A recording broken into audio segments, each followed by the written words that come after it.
Okay, now we are going to stream this video game. It's only got 2 episodes. Learn about it. Too Many Games 2025. Let's get it on, baby.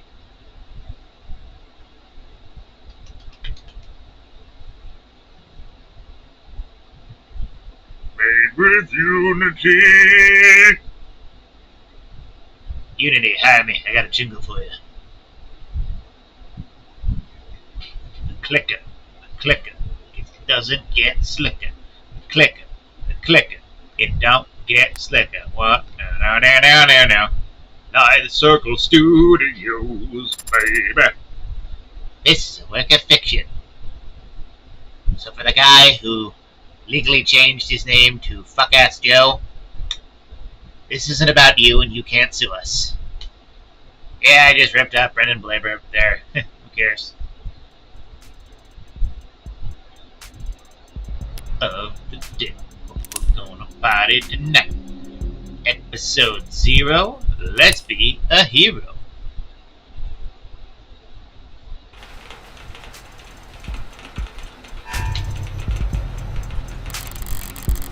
Rain sizzles off neon above me.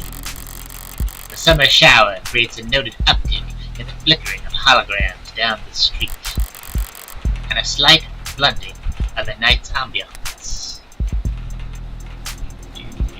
Any comments? Nope.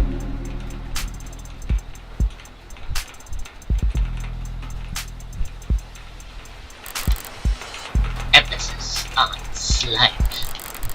Lights, camera angles, and constant noise. The city's got insomnia with the uneven heart rate to prove it. There's no escaping the second-hand nervous energy of it all, but I'm pretty acclimated. Just a wave of worries cresting on the surface while I hold my breath deep below. Besides, a microdose of nightlife anxiety suits my mood just fine. Because if I'm not careful, this client of mine's gonna die in jail. Morgan. Criminal attorney. It's hard to get away with murder these days. People are still presumed innocent, at least on paper. But by the time they're in cuffs, there are hardly any shadows of doubt left. Because this whole world's lit up, mapped out, never unknown, and always online. Whether it's incandescent or neon or hollow, whether it's LCD, LED, or just the nearest phone screen, there's light shining on every last pixel of the map. And someone's always watching. Solitude's a rarity. Anonymity is scarce. And criminal defense attorneys aren't exactly flush with customers. So you take whatever clients you can get. You don't balk at public defender work, no matter the hour.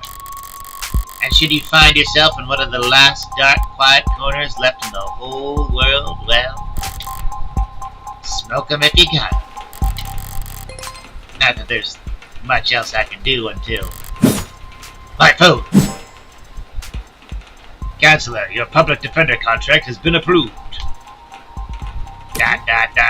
You were expected. The 254th precinct. Present your ID at the door to enter. ... Arrive at least 15 minutes early. I'll try. Hi. Looks like the paperwork came through. It's nearly 3:15 now. 90 minutes since I took the jump. Probably makes it about 2 hours since they finally got smart enough to ask for a lawyer. If they're really smart, they'll have used that time to get some rest. Because now that I'm here, things are going to get busy. Of the Devil, Episode 0. And he shall appear. Ooh. Disable tutorials so you can turn them back on in settings. I'll put on tutorials for those of you who haven't played this before.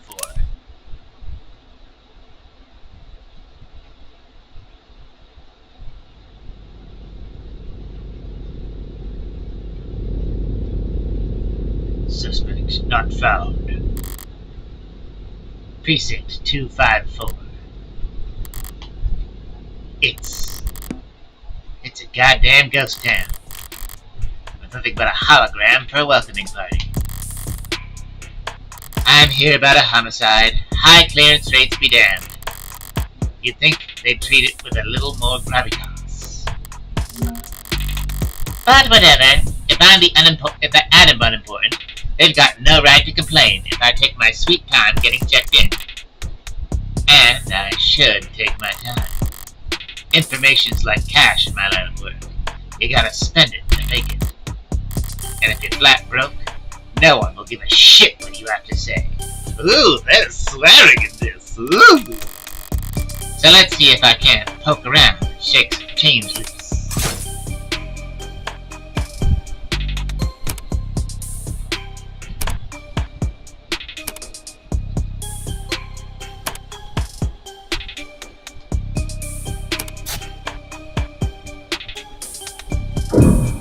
So look at stuff and you get credit. An actual police lineup. It's like I walked into a museum. The museums tend to feel expensive and clean. Dusty, forgotten, probably lots of unpacked boxes. This homicide department's more like an attic. I got an achievement. You see the achievo? I got the achievement. Yeah, I got it. They're done did the thing. I got the thing. Hard to believe they were ever so busy that they had witnesses making IDs in the line. Then again, it's hard to believe they were ever doing lineups in the first place. Are you certain? Wasn't it dark? Did you know that during traumatic events, memory information is blah blah blah?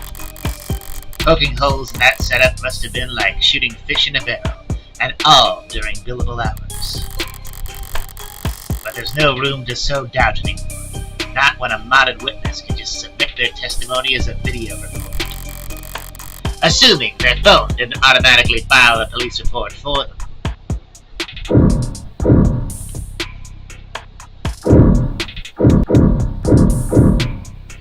Inspect. High traffic hallways, utilitarian furnishing, multiple screening stations. Pragmatic brutalism, soap textbook, you could teach freshman level architecture. You can almost hear the building drone on and on about concrete and iron and hard right angles. The civil planning equivalents of battle scars. From a fight won so long ago that they're starting to look ridiculous. I'm sure it was all very imposing back when it was built. But walking in here now, with crime rates where they are, feels like a hospice ward for heavy-handedness.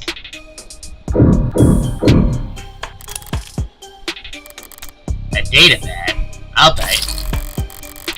Even when they're more advertisement than article, they can still be informative. In a flowery, roundabout corporate propaganda sort of thing.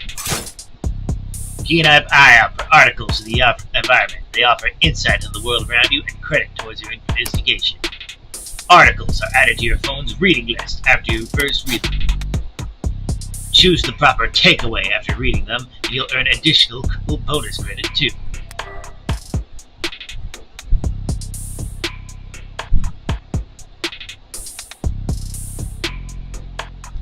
Subway fixes axe. City to refocus on canopy.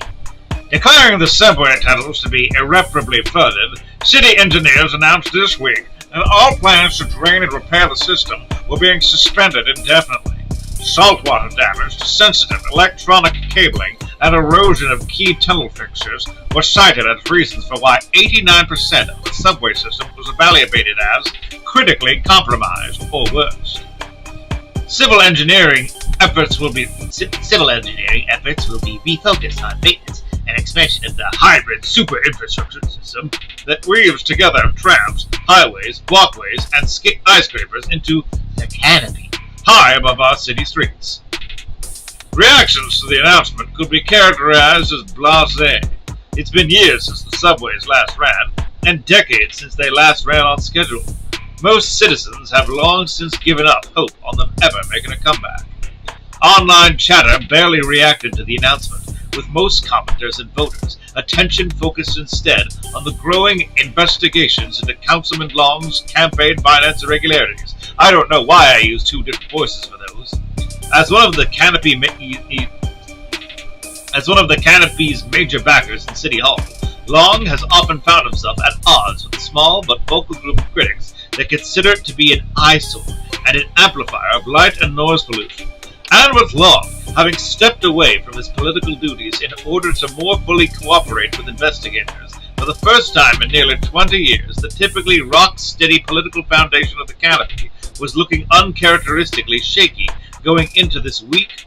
But with the subways now officially no longer an option, people and corporations alike have little choice for how they compete their morning commute. However, not all reactions to the news have been negative. At least a few bold individuals see this latest report as a vindication and possibly even a rallying cry. Already considered by many to be a rising star in infrastructure solutions abroad, tech startup Subterra made headlines last year with their radical proposal for a system of personal submarine taxi pods that could make use of the flooded subway tunnels. But momentum stalled when their first prototype for the city came in at a disappointing 3,359% over budget. Though one council member was quoted as calling their system mind-bogglingly wasteful and impractical in the extreme. In light of this latest announcement, Subterra has proudly declared their intent to resubmit their proposal package. Across the entire globe, coastal cities like ours have struggled to find civil engineering answers to rising sea levels and subterranean flooding that satisfies financial, practical, and aesthetical concerns. Historically, most scientists have attributed this increase in sea level to climate change, though there are dissenting voices. Water rises and falls all the time for reasons we do not fully understand. Are we to? It appears that you have 0 free articles remaining this month. Please verify your account information in order to continue reading the stories that matter. Ballsy of them, putting the paywall there.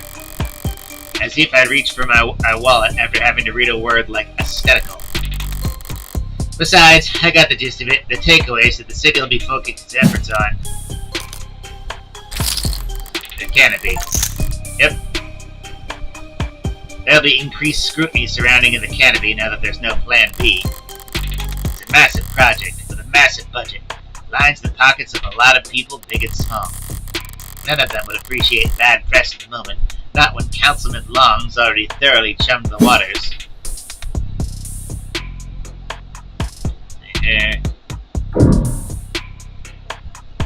Examine!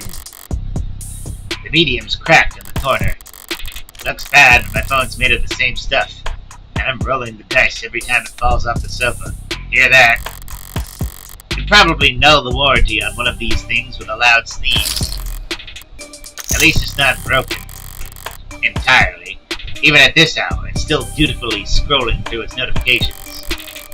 Looks like the usual 1-1 ratio of public health alerts and inefficient pop culture trivia you always get served in state buildings. But there's a few missing persons, too.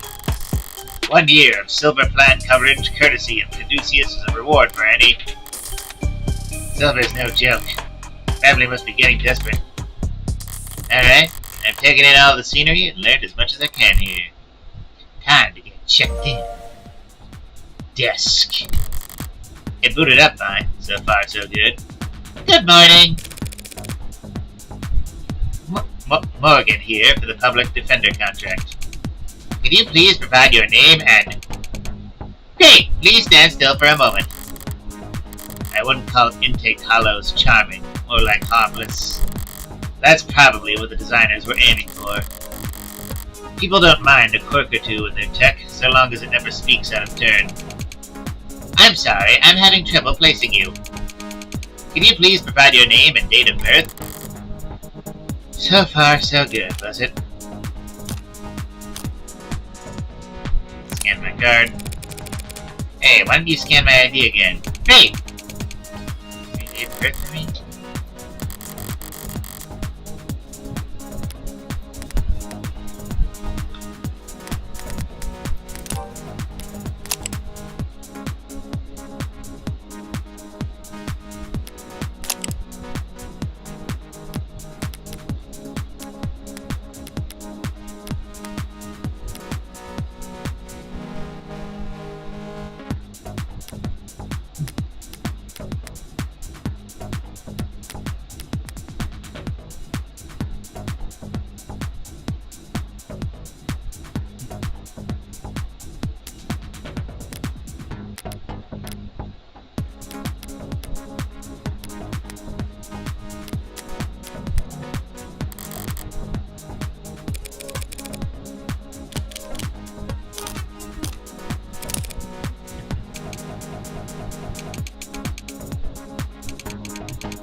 Oh, dang it. Thank you for your timely arrival and for taking on this public defender contract. If you're ready to speak to your client, you can proceed to Counseling Quarters 3C. Is that what we're calling it now? You mean the interrogation room? I'm sorry to have caused any confusion. My vocabulary is regularly updated to better reflect state standards. Don't sweat it. I can't keep track of every new euphemism either. You can call it the involuntary wellness check room if they like. It doesn't change the way it makes a person feel, sitting in a stifled box of one-way panels. Nothing to see but their own reflection dully warped across gunmetal walls. Morgan Counselor, can I help you with anything else? Heads up, choices that progress the story and choices that represent side targets will react differently to your mouse. You can also use keys 1 through 5 on your keyboard to choose dialogue choices from top to bottom. Because of what you read earlier, you've unlocked an additional choice in this dialogue. Read and examine at every opportunity to build your knowledge and get the most out of every conversation. What are you? What are you? I'm a smart user interface, proudly sold by Noble Electronics. Thank you for asking. If you're interested, I can send you a link with information about our subscription packages. Should I send you a link with information about our subscription packages? No. Sorry. That was a mean question to ask.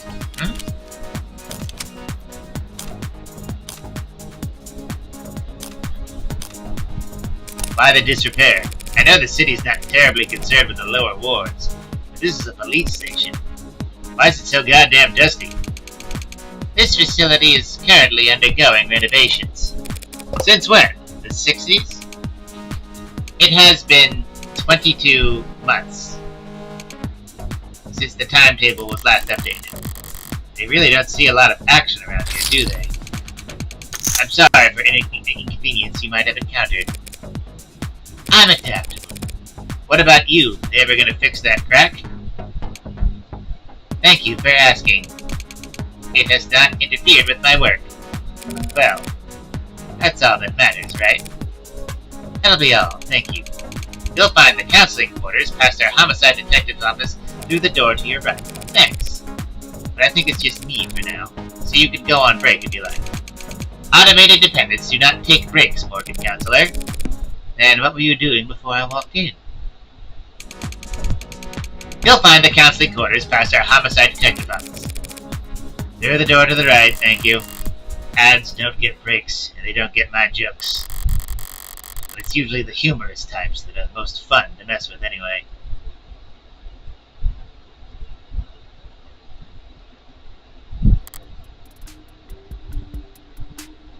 Eyes gone bad or something? Voice. No. Voices coming from down the hall.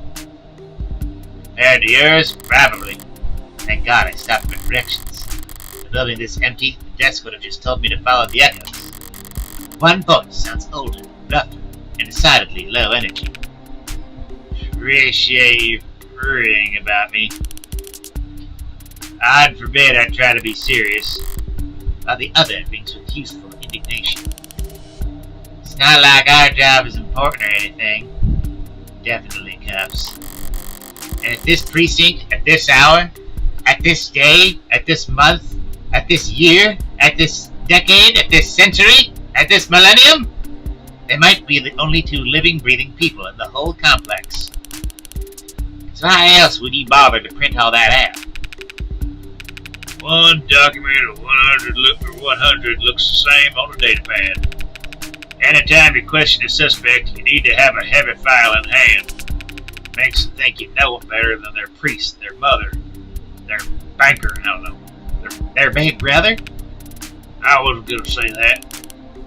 So how many of those sheets were blank then? No red carpet tonight, officers? Good? Question mark? Oh, sorry about that, ma'am. We don't keep many extra hands around here at these hours. Probably faster to let the desk handle intake anyway. But mostly cheaper. You the lawyer? I am! Morgan Esquire. Pleased to meet you. Same here, Counselor. Kasim, London. And the bottle of sunshine here is my partner, Farah Reyes. Bottle of sunshine? Why am I giving these two southern accents? She certainly is. Huh? Sorry if you were kept waiting. Chatter between the departments has been hectic all night. Yeah, I'm making him British now, because he's London. It's no trouble. Give me time to enjoy my cigarette. Cigarette? Like tobacco? What are you, 80? She can't be more than a few years younger than me. Ahem. We are the detectives in charge of this particular case. And it looks like tonight we're also your humble guards to the illustrious homicide department. Check the comments up in here. What the heck? I keep getting these.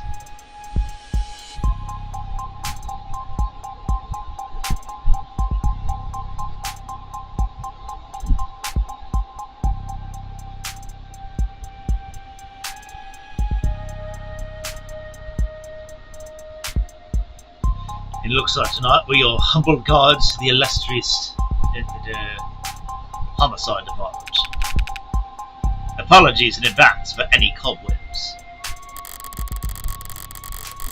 Pretty sure I've seen this London character around the courthouse before. Now he's green for some reason. He never struck me as more than just some old-timer. But I suppose being an old-timer is an accomplishment in and of itself in his profession. Sunshine is definitely a new face, though. Rigid in her posture and her attitude. 3 in the morning and her shirt still looks ironed. Freshly promoted, maybe? 2 whole detectives working at these hours? Sounds serious. Unless you were just the first to arrive on the scene. No, we're not nearly that timely. Uniforms responded to the emergency calls within a few minutes. Calls, plural. Must have been quite the commotion. Look around. You think we are the first to arrive for anything? She's not wrong. We were only tapped up the circumstances of the scene indicated involvement with an ongoing investigation. Our ongoing investigation. Not very subtle, is she?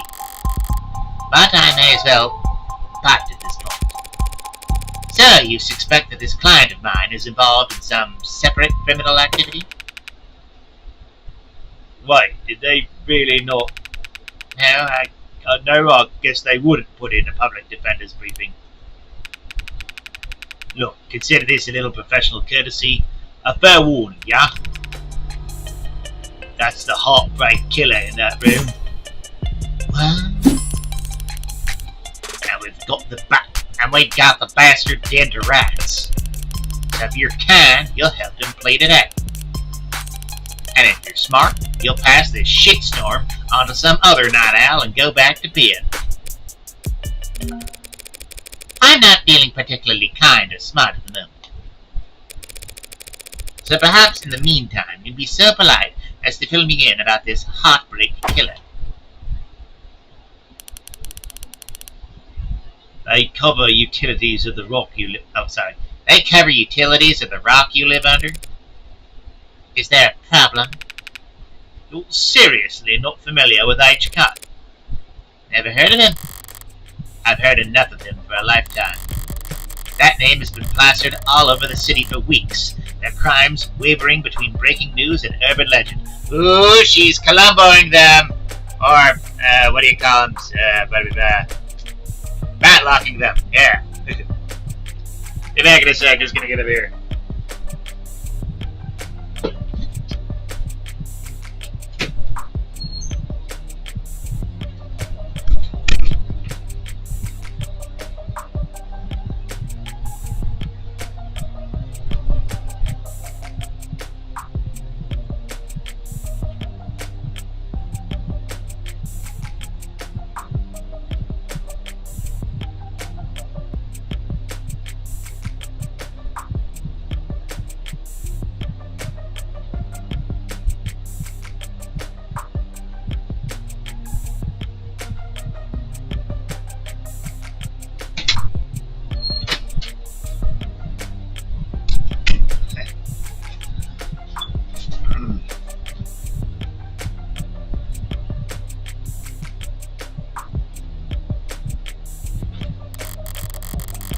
Their presumed goals flip-flopping from unadulterated anarchy to unappreciated vigilantism. Any comments? Nothing? At street corners, in the media, on the net, everyone's indulging in the exact kind of armchair detective speculation that I can't stand. But right now, I need to figure out exactly how much the police do or don't know. And when it comes to cops, I always get better results playing dumb than I do acting smart. I take it he's a repeat offender? Was it the killer part that tipped you off? You must have at least heard about his MO. Maybe he's gone crazy with it. Along with everyone else. One bullet, straight through the heart. Body left to lie where it falls.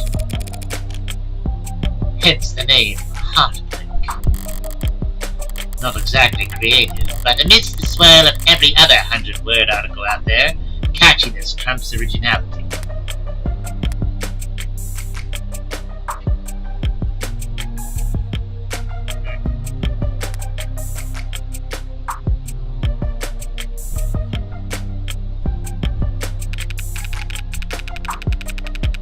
What you won't read about online is that all 6 of HK's victims were shot by the same gun, without even needing to reload. Horrible to say, I know, but 6 for 6? That's pretty good shooting, isn't it? Hitting the bullseye at the shooting range is good shooting. Doing it 6 times in a row is great. But shooting 6 people with accuracy like that, it's a whole different beast. Takes a certain kind of monster, a real freak. His pulse probably didn't even rise. I see.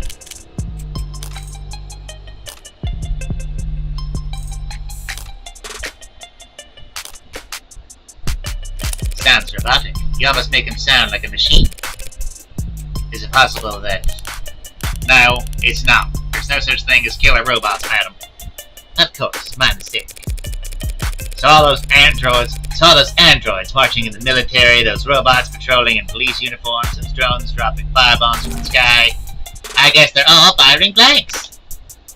Fair enough. Machines can kill, and they have been for decades.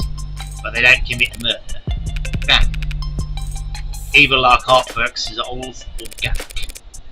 That's a pretty terrifying thought. I should really start paying more attention to the news. Have I managed to miss 6 murders? Well, you can only blame yourself for missing 5. Pardon? You're still not getting it. HK's 6th victim was found a few hours ago, when we caught the son of a bitch red-handed.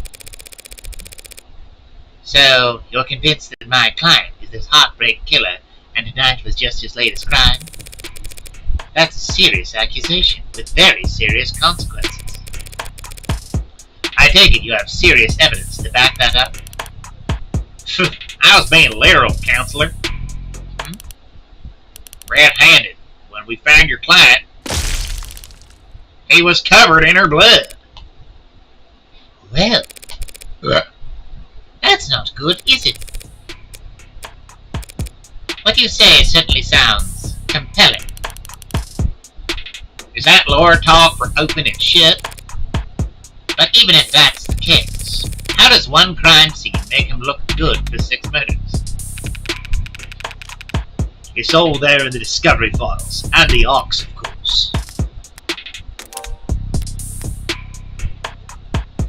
Augmented reality crime scene, blah blah blah.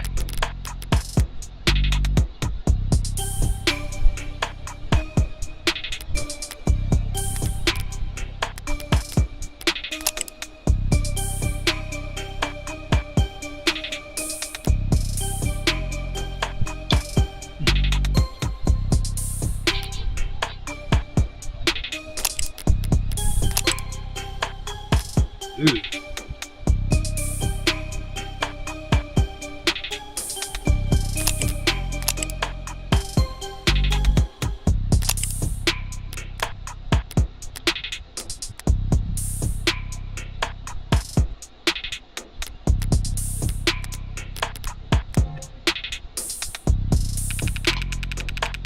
Join the local net on your phone and we'll turn over everything you need. Join the local net on your phone and we'll turn over everything you need. How bet? Thanks for that, Detective. I'll be sure to read it over. But if it's all the same, could I ask you two some questions while I've got you here?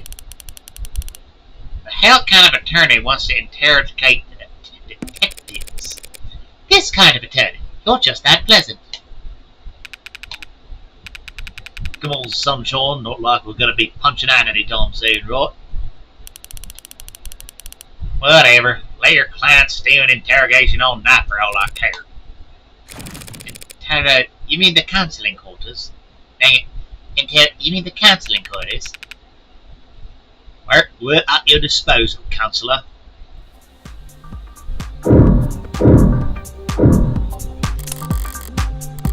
Barren, stark, and uninviting. This must be rare success. Keeping your workstation neat and tidy is admirable, but I can't spot a single mote of personalization. Is she so new she hasn't had any time to unpack? Or is she really that uptight and boring? Huh? Both, maybe.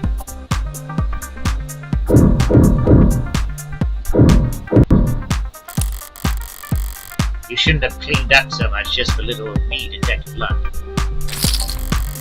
Someone really needs to introduce this guy to a filing system. Or even just a statement. Paper documents scattered about lazily alongside actual photographs. Either he's really old-fashioned or really paranoid about data leaks. And he doesn't look like the paranoid kind. Well, orderliness aside, some things are better than paper, I'll give him that.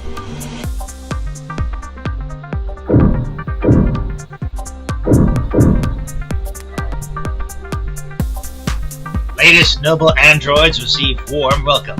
Bolstered by a strong earnings report and surging sales of the Animate 16, Noble Electronics stock rose a stunning 3% this week to a new record high, while Noble's latest iteration has yet to surpass the sheer popularity of its predecessors. An increased profit margin has left Noble's shareholders very enthused.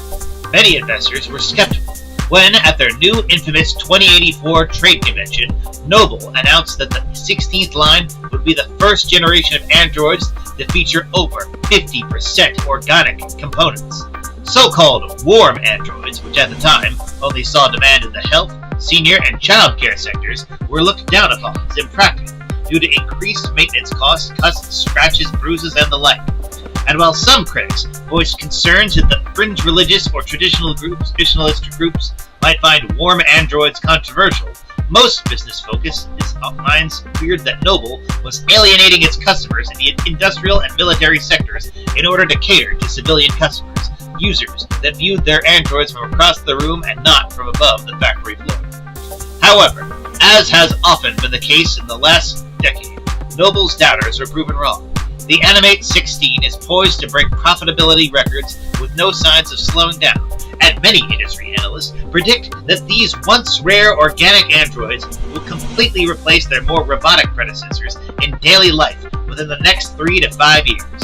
As described in the earnings report, much of the 16th line success, and indeed the success of Noble's androids in general, can be attributed to the remarkable, lifelike personal charm of their products. And by all accounts, that charm can be attributed to the work of Noble's famed lead programmer, Dr. David Ashur. Lead programmer is the understatement of the century, said Noble brand ambassador Lucy D's helpless lady on stage at their latest Noble Industry Weekend hashtag. It's because of its tuning solution that every Noble product, from the sleekest assistants to the most advanced intensive care efficiencies, are so beloved and trusted by our customers. While his reputation was on full display at the event, Dr. Ashur himself was nowhere to be seen. He's always been reclusive, but he's become a genuine hermit in recent years. Are we really to believe he's still, "Hey fam, looks like you're not logged into this device. Want to put in your account info so we can help keep you reading?" He's in the news again. No wonder. Can't spit without it landing on a piece of Noble tech these days. Especially not with the states involved. Don't know if they'll bite when it comes to warm androids, though. But with government use, they're just...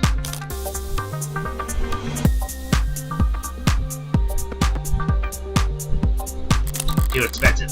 They're just too expensive to justify. Wait, what am I thinking? That's crap. Damn it! Let me try reading that again. Damn it! I missed out on coins. That was on me. Loose wires, missing panels, an aircon system that probably sweats more than the people it's supposed to cool. No room in the budget for making the office not look like shit, huh? I expected to find a lot of belt tightening and homicide. But I didn't think their operation would be this bare bones. They've got a stunning clearance rate, and they work fast. Guess the city sees that, and just assumes their job is easy. Maybe their job is easy, what with our dear, doting surveillance state eliminating so much of the footwork. But if your wheels don't squeak, you don't get your palms greased. So homicide ends up as the only State Department with a shrinking budget. Dumping grounds for the police force's most unambitious and least popular. Okay, nothing else jumps out at me around here. I've got a better idea of who I'm dealing with at least. Now I need to check out the crime scene data. I should have been sent a link.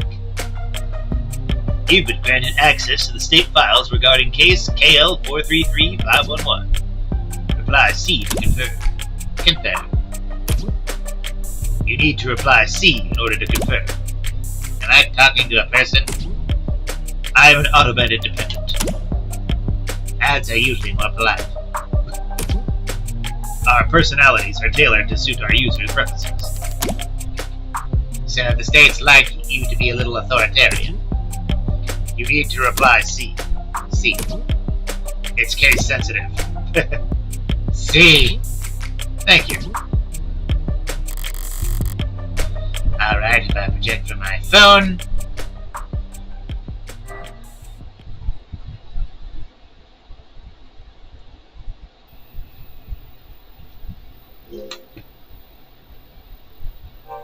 Augmented reality crime scene. Activated.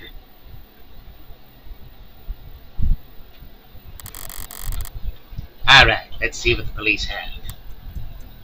And what they think is important. Inspect. A stand-up mirror, shattered and knocked loose. Real glass, no screens or cameras here.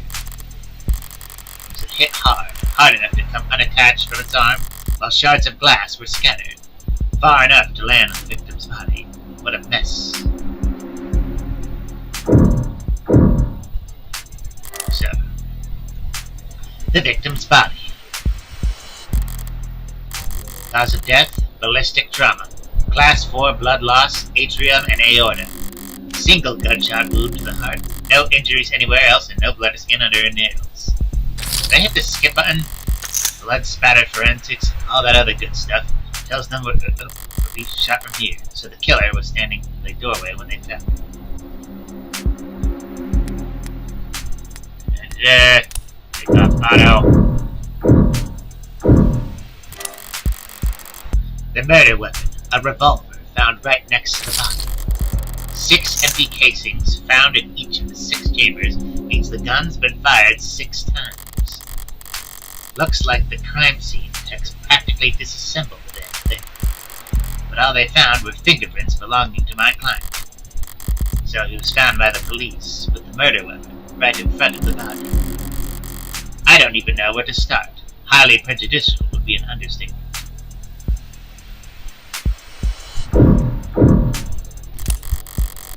Seems like this face got tossed aside in some way.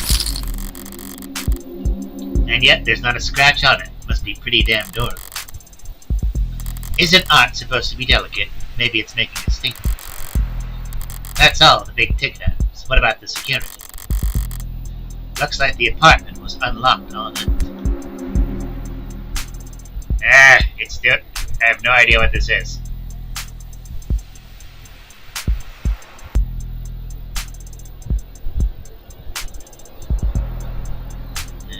No comments, barely any views, that makes sense.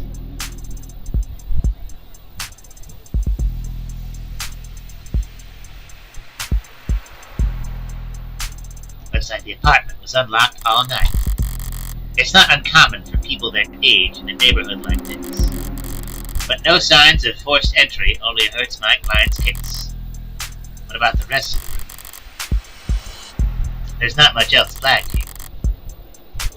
Just a lounge chair that got thrown in, and whatever that is. Unidentified ceramic debris. Flag is irrelevant. That's their technical assessment. Guess even the crime scene techs weren't sure what to make of it. Okay, that's everything that the police highlighted. But did I miss anything?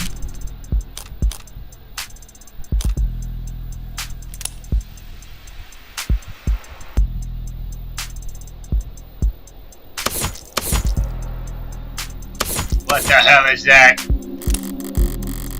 Something in the victim's hand? How the hell did... It's just a pill organizer. Looks like some immune adjusters, NSAIDs, and tripexazone, a synthetic glucocorticoid medication. Taken daily to reduce rejection symptoms like phantom pain and generalized itch. The autopsy said her tox screen was clear, but it's not like it matters. She could have swallowed every medicine in the city and still wouldn't have changed the cause of death. It's odd, but ultimately irrelevant. This here's all incriminating, but the kicker's everything that's not here. No out-of-place DNA, footprints, crumbs, nothing that points towards anyone except my client. Well, I've done more with less before, but not much more.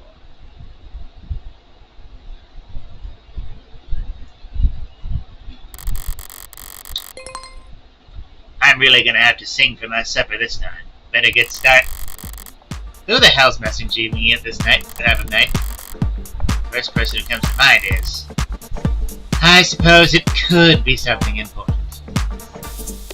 Red! What couldn't wait until morning? Good news, of course. Got a job for you. That's a pretty cheery way to tell me you violated parole. LOL, not that kind of job. Besides, I've been covering my tracks. This is something different. Kind of thing I can't handle with just a keyboard and phishing scheme. I need you to sue my gym teacher. Not that kind of lawyer, sorry. Hey, at least let me finish. What did they do? Make me run laps? Not illegal. Let me finish! They made me run laps. Even though I said I had a stomach ache. Said. Gotta be like youth endangerment. Depraved indifference or some kind of shit. Sounds like you've already got a strong case. Try self-representing this time. What's with the blow-off? Nice phrasing. Oh wow, I'm laughing so hard for a minute. See? Is that your mugshot? I wasn't gonna not get a copy of my mugshot and use it as a reaction. Glad you found a use case.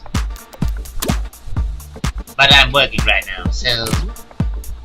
Anything cool? Homicide. Oh, cringe. Wait, what kind of homicide? Is it HBK? Is that the kind of morbid things kids your age talk about? Teens my age. And yeah, we can read. Compared to the corrupt shit in the headlines. Old-fashioned murder like Hardy B is like... quaint. It's not heartbreak. Why'd you take this job, LOL? You see the 98% conviction rate as a challenge or something? You thinking of lost cause pro bono's work? It's pro bono. That was autocorrect. You know, they give lit homework for a reason, right? This is borderline concerned nagging. Maybe you really are bleeding heart. You're just a sucker. I'm not a sucker. Nice phrasing, LOL. You should go to bed, friend. Tomorrow is Sunday. I can stay up if I want. Tomorrow is Sunday. But because today is Saturday. What's with the carpe diem shit? It's nearly 4 a.m., kid. You've got school in like 3 hours. Shit! The big defenders may be good for business, but that kid's bad for my blood pressure. Who was that?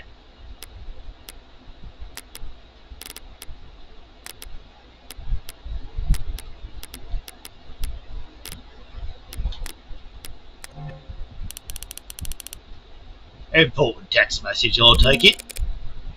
Just your typical teenage drama. So then, if you wouldn't mind filling me in on a few details.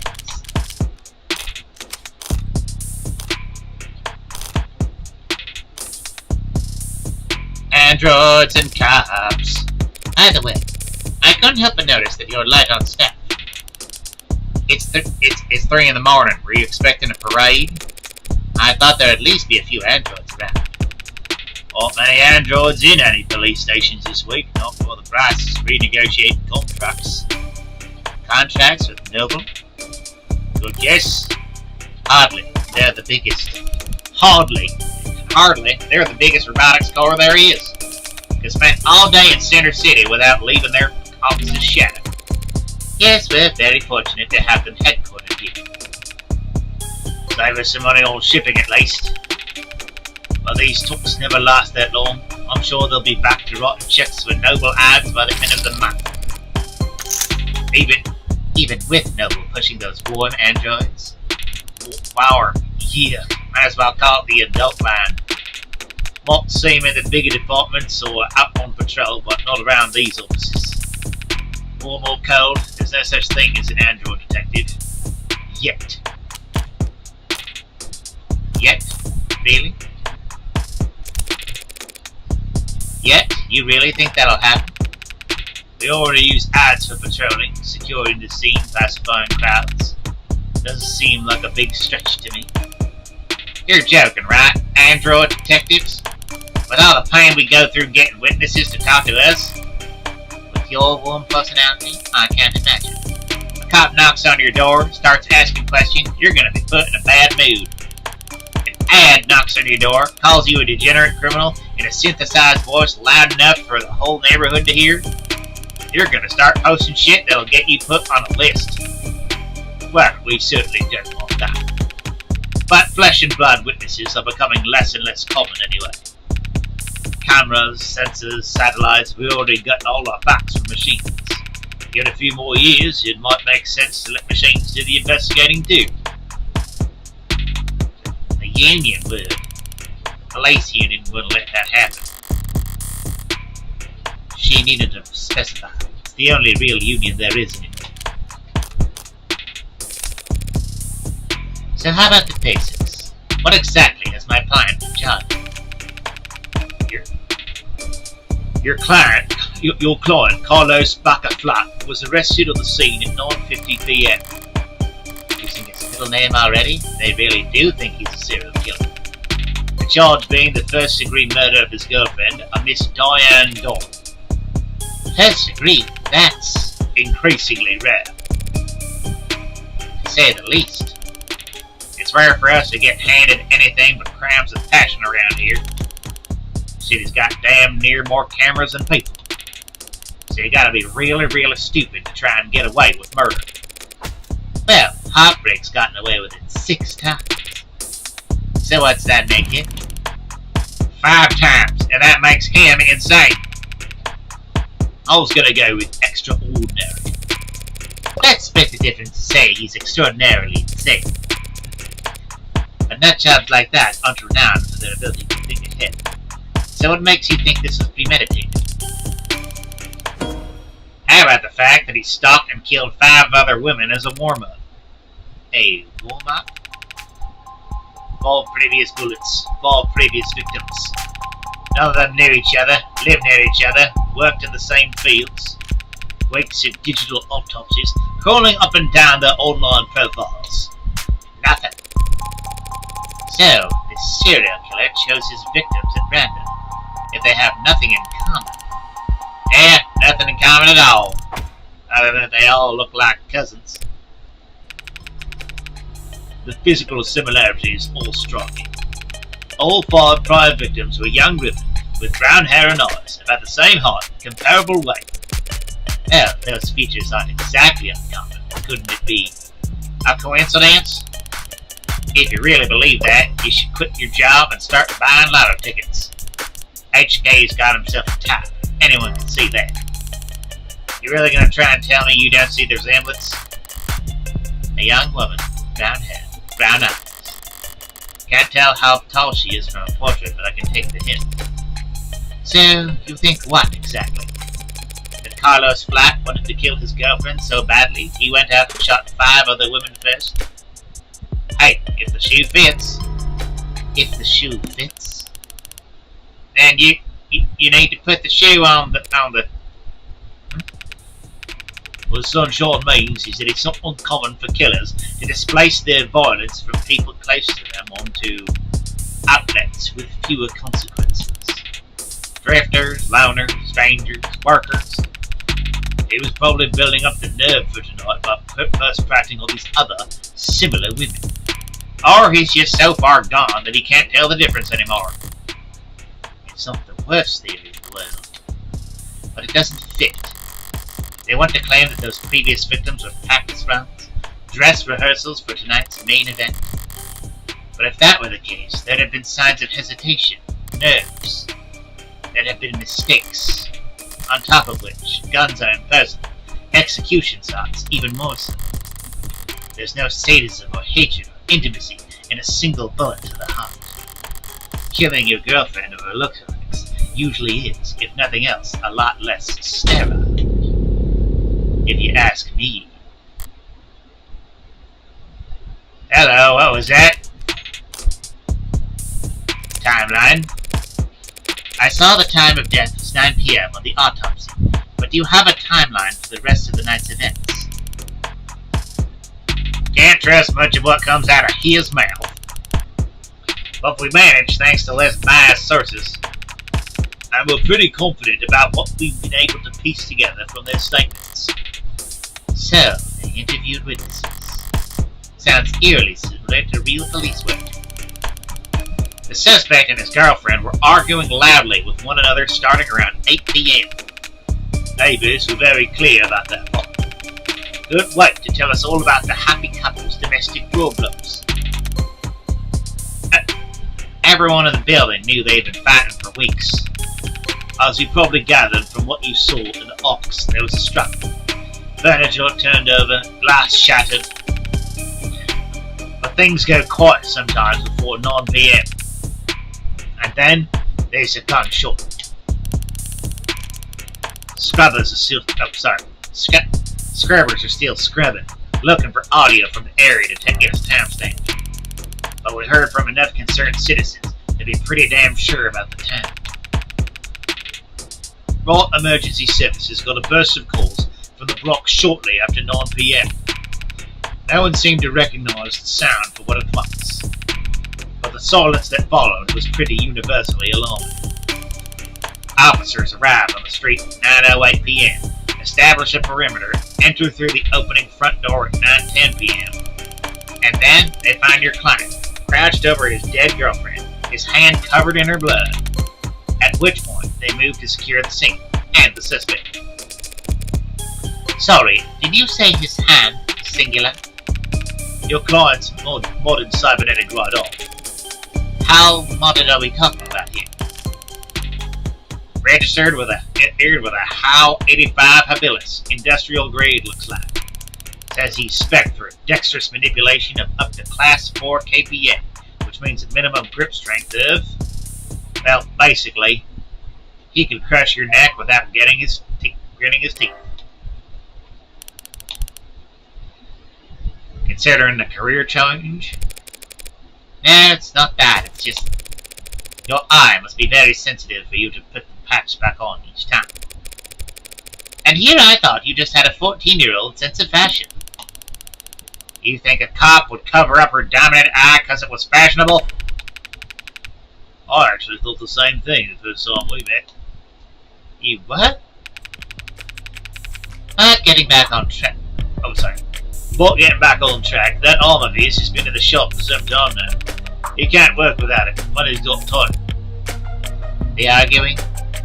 Yeah. When did he put his arm in for repairs? 8 days before HK's first victim was killed. Well, no chance they'll be willing to chalk that up to coincidence. Your client was arrested on the scene after a preliminary scan found his fingerprints on the revolver. And no one else's. A revolver? What kind? The old kind. The real old kind. More specifically, a Calver M54. 6-chambered, 10mm. Calver? How retro? You don't know the half of it. We're talking steel chamber, real gunpowder, mechanical firing pin, and no tags. No tags? How is that? Just how old are we talking here? Yeah, 24/7 location data, time-stamped trigger pulls, safeties coding to owner biometrics. For the past 3 decades, tags have made shooting crimes very unambiguous. So you're claiming my client used some kind of antique to commit these crimes? How else do you think he'd have gotten away with this 5 other times? If he tried to buy a gun legit, he'd probably fail the very first soft check. Oh, sorry, please. And even jailbroken pieces are only good for so long before update withdrawal sets in. So then, M54, that's model year 2054. A 30-year-old gun. Well, that sure complicates things, doesn't it? In some ways, sure. But pre-tagging firearms are rare. Got to be less than 1,000 of them left in the whole country, and fewer still compatible bullets. The ammunition would have to be over 30 years old, too. The novelty of the weapon has kept us in the dark so far. But now that we have our hands on it, it's going to put him away for good. Archive department complained loud as hell about how deep they had to dig. But with the protocols they found, the techs were able to match the rifling marks on all 6 bullets to the gun your client was found with. Rifling marks? Bullets fired from guns that old are marked by the barrel's shape. So if all 6 bullets had the same rifling marks, we know that they were all fired from the same gun. It's not as plug and play as tags are, but it's equally precise science, I assure you. And if that's not damning enough, spent casings for the other 5 shootings were still in the chamber. Without even needing to reload. The Calver your client was found with is the gun HK used to kill 6 women. No way to lawyer around that. An untagged gun, just being anywhere near a weapon like that, could warrant your arrest. Being found by the police over a dead body with an untagged gun used at 5 other crime scenes is just... To summarize then, you believe that my client fought verbally and physically with his girlfriend, and then he retrieved this weapon and shot her. Yeah, pretty much. I don't know why I went southern with her. How did he look when the officers found him? Guilty. How was his affect?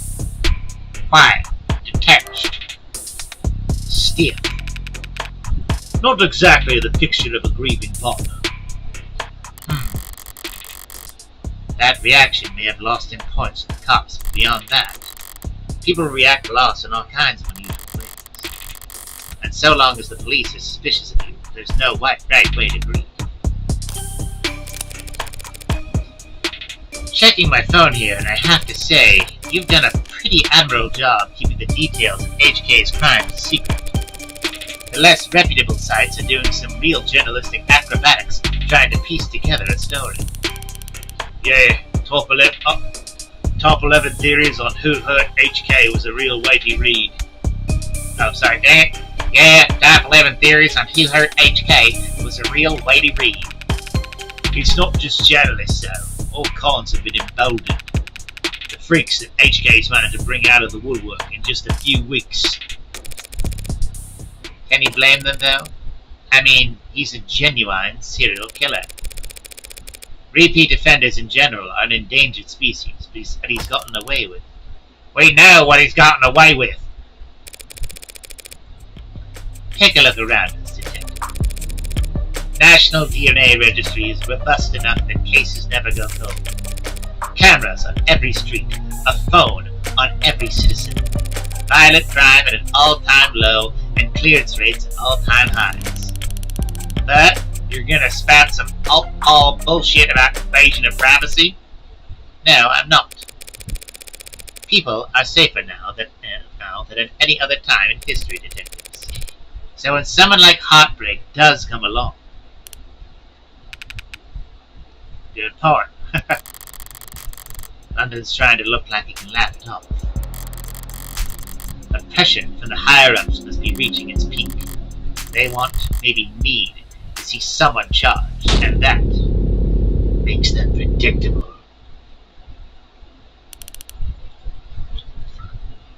Yeah, well, even if there's nothing standard about HK, Department SOP still dictates that we starve the media for case details. That way, when we do feed them, they're grateful for whatever scraps they get. But we can't take all the credit this time around. Homicide's tight-knit and tight-lipped, but it's not like there's much information for us to leak in the first place. And why is that? Because none of the shooters were caught on the opt-in crime surveillance system. How is that even possible? I know that there are some rough areas in the lower wards, but optics is watching every other street in the entire city. You're saying you haven't seen this killer on camera once. Do you think we'd have let him kill 6 people if we did? I understand your concern, man, but optics is only what it says in the name.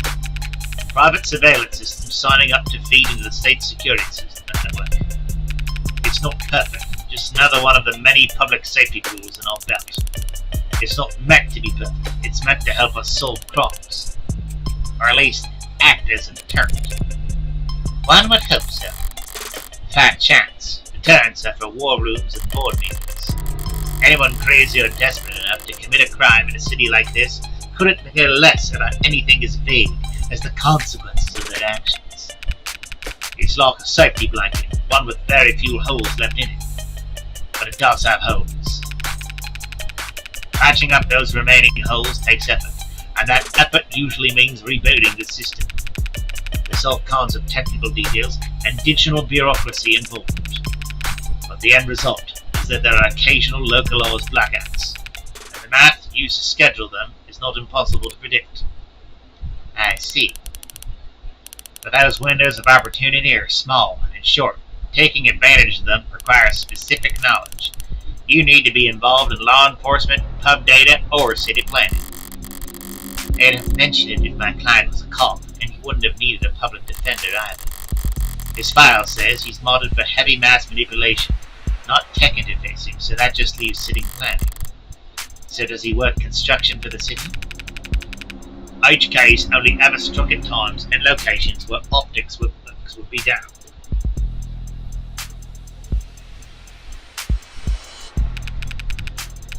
Even with the devil's own luck, it can't possibly be coincidence. Wait, so you're saying when this woman was killed? Yeah, there was a blackout from around 8 to 9 tonight. Right on schedule, so to speak, and it included the area surrounding the victim's apartment.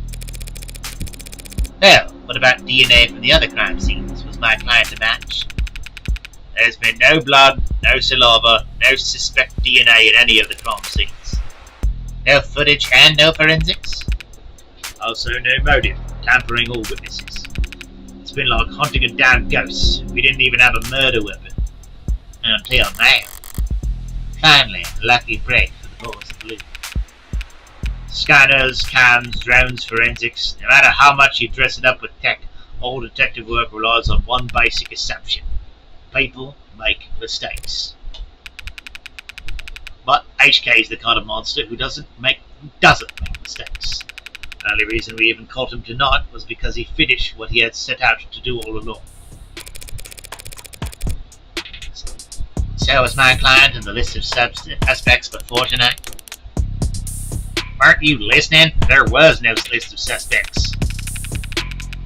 We questioned sub-execs, a few CIs, someone even spoke to our two unlisted at some point. Nothing came of it. There was talk about starting on some kind of sake valve or something, but I never expected much to come of that. Okay, the moment I go to Firefox, these keep showing up. Weird. Anything?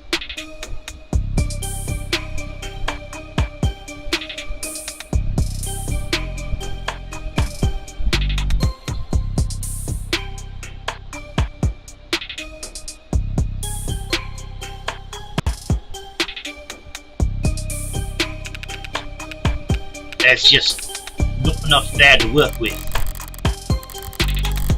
In other words, the only thing they could have to link my client to those killings is the murder weapon. If I can jostle that keystone, then the rest of their case should start to come loose as well. Thanks for the chat, detectives. I think I understand the background well enough now. Candidly, I see the same strokes you do, and the picture it paints isn't pleasant. But even so, it seems a bit unrefined to be brought before a judge, don't you think? Hey, it's only our job to catch the bastard. The DA is the one who gets the conviction. Besides, we're not exactly going to have to work hard to convince anyone of his guilt. And why is that? Because we found a handwritten confession at his desk. Oh, bullshit, she's thinking. Well, that's, unexpected. I'm sorry, you're not telling me that he wrote a confession? Has it been verified? Not yet. We have to muscle past everyone in fraud and disinfo to get to the front of that lawn. Why bother? The note's covered in his fingerprints. There's a copy in the discovery data, but I should warn you. It doesn't exactly make for light reading. I'll have to manage somehow. I need to see this confession for myself. Sorry for everything. Can't say it enough. Didn't mean to hurt you or do what I did. Did not want any of it to happen. Can't stay in control when I get mad. When I'm not in control, I hurt people without meaning to. Wish I hadn't broken them. Didn't mean to at first. But I was hurting. Wanted you to hurt too. But didn't want to hurt you. Words aren't enough. I know that now. I'll take responsibility and do what I've been avoiding. Please forgive me. Right? That's not right?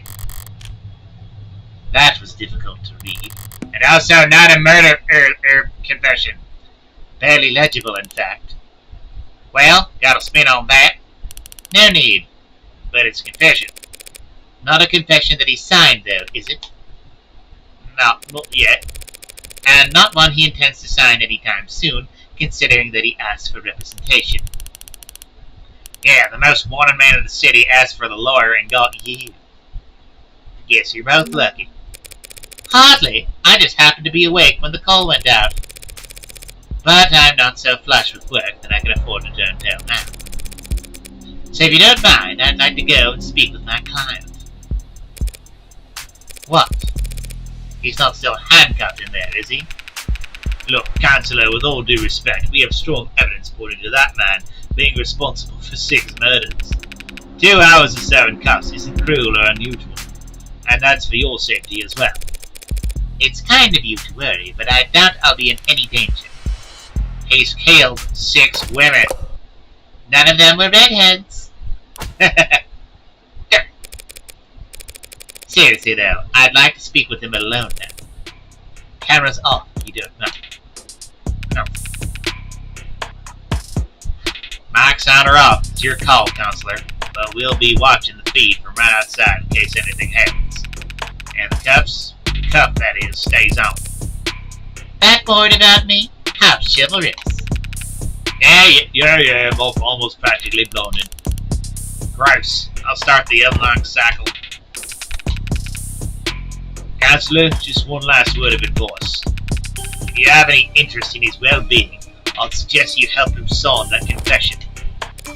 Not a bad idea. I do get paid either way. But the defense part of defense attorney isn't just for show, detective. I mean it. 6 people dead is one thing, but he's also caused weeks of widespread terror and public unrest. Put in another way, he's made the state look bad. That's a capital crime if there ever was one. And even if the death penalty is not actually on the table these days, I can guarantee he's not going to like whatever rehabilitation plan they draw up for him. Look, I've seen the virtual work release program in person, and it's being challenged before the Supreme Court. Yeah, sometime in the next decade, maybe. Just remember, a plea deal might feel like a loss for you, but it keeps him from, well, but if it keeps him from them, that's probably a win for your client, right? Prison sentences are generally lighter for those who plead guilty. That much is true. It saves the courts a great deal of time and money, and they show their gratitude with reduced sentencing. But no one will ever be grateful towards the heartbreak killer. Anyone convicted for killing 6 people, they'll never rest their mind another day in their life. 3:35 a.m., June 5th, 2086. Door.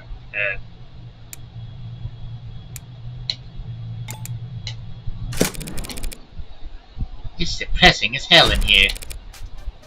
They need to liven up this place. Carlos flat, right? Hope you don't mind if I get comfortable. We've got a lot to cover. But this shouldn't take all night. What are you? Look, I already told you people I did it. I'm not a cop, Carlos. Furthest thing from it. I'm a lawyer. Your lawyer, in fact. And I'm here to help you. Yeah, well, they said that too. All of them did. Right there, been here, kept repeating it the whole ride over. They said that they were going to help me. They knew this was all a mistake. And they said that I killed them. Acting like they were on my side and thought they were gonna... Hey! It's not their job to help you, Carlos. But it is mine, and I'm here now. He's still in shock. I need more information, but if I approach this the wrong way, he'll just clam up even more. I'm sure you're exhausted. It's probably difficult to think, little and speak. But I'd like you to try and answer a few questions. Police already Question you, I'm sure. But they were treating you as a suspect, not as a client. Okay. So what do you want to know? About you. Let's start simple. Something mundane, grounded, rote. Rote, that's an interesting one. I'd like to know a bit more about you first, Carlos. Something like, what line of work are you in? I'm with city engineering. Or I was, or I should be. As I thought, the police must be convinced he mapped the optics blackout using data he stole from work. I got it slotted for the job. And, Carlos, I'm gonna need more than that. So what do I do now? He works in city engineering, not a desk job. Ray said he was modded for work, and that arm must be in custody at the moment, but based on his shoulder, it'd have to be pretty...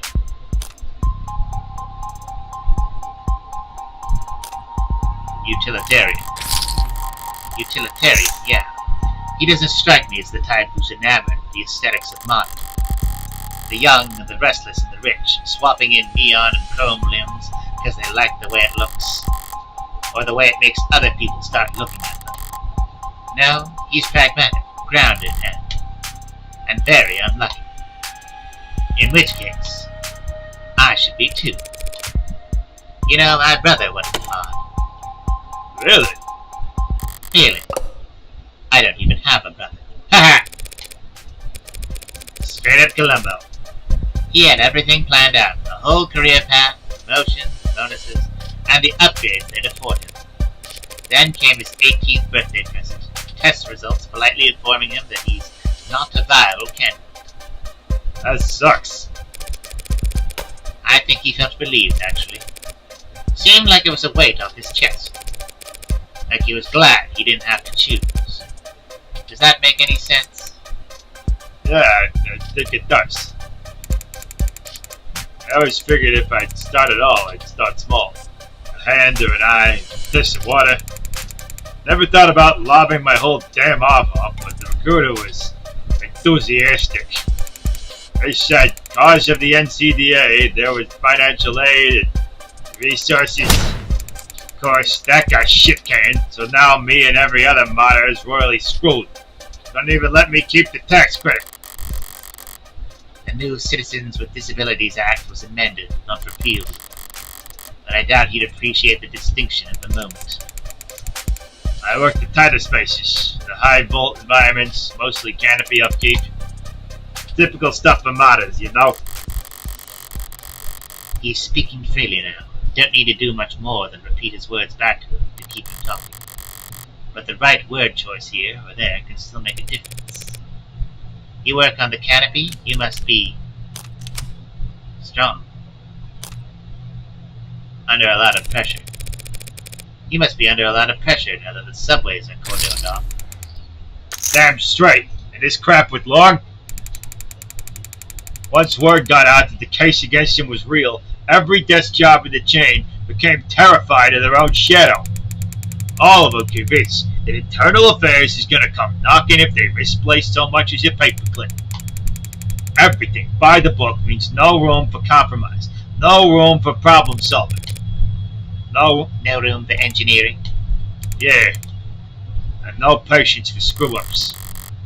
He's trying very hard to not look at his shoulder. Why aren't you wearing your prosthetic right now, Carlos? Yeah, that. Rejection issues starting last month. A lot of sleepless nights. Rejection? Did the therapy not take? It's not like that. I wasn't oozing pus out of my sockets or anything. Then, do these rejection issues have anything to do with their own scars? Not in the way you're thinking. I'm right-handed. So those cuts on his face are just from shaving? Never thought this would go on so long I'd have to relearn how to do everything. I mean, the problem started small, trembling. Had spasms. Why did I pick this voice for him? Just oversensitivity, they said. An easy fix. But the problem got bigger? Couldn't let it get that far. Need to be able to trust your own hands when you're on the job site. Drop a cutter at the wrong moment and people could get hurt. So I sat down, made an appointment, turned in my arm, and watched my case get placed at the back of the damn line. Where did you turn it in? Some mass turnaround shop with a waiting list like you wouldn't. It doesn't sound like you're a happy customer. Hell no! I found a dozen other clinics with shorter wait times. As long as I'm renting and not owning. The manufacturer decides where your arm gets maintenance. And that's why I'm sitting here with this expensive-ass stump for a shoulder. I haven't been able to work in weeks. Bosses were generous enough to say my position might still be there when I've got 2 working arms again. You couldn't buy or rent a replacement yourself just in the meantime? I serve at the pleasure of the state, and they've got exclusivity contracts with Hindi, all locked up, white-knuckle tight. Hindi? How Industries? As I recall, he's registered with one of their Habilis models. If I took one step on-site with uninsured tech, forget the fines, I'd lose the down payment in my arm, and never work in the city again. This was last quarter. Maybe I could have worked something out with my management, but like I said, No one's sticking their neck out for anyone now that longs in deep hot shit. You mentioned discomfort. Are you in pain? Pain will come and go. It's the itches that'll kill you. And the phantoms come back pretty fast when I don't have anything. Arm shaped attached to me. Didn't they give you something to, well, wear in the meantime? Something that clinks lend out for cases like this? What they gave me is a dead-weight, three-jointed, landfill bait piece of shit.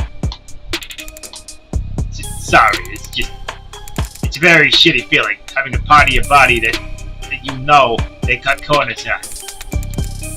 It fits, it's compatible, technically. I can slot it in, feel on balance again, but the fingers don't even bend, and the quick twitch motors are way off. It's like walking around with your arm asleep, or dead. So, were you wearing it when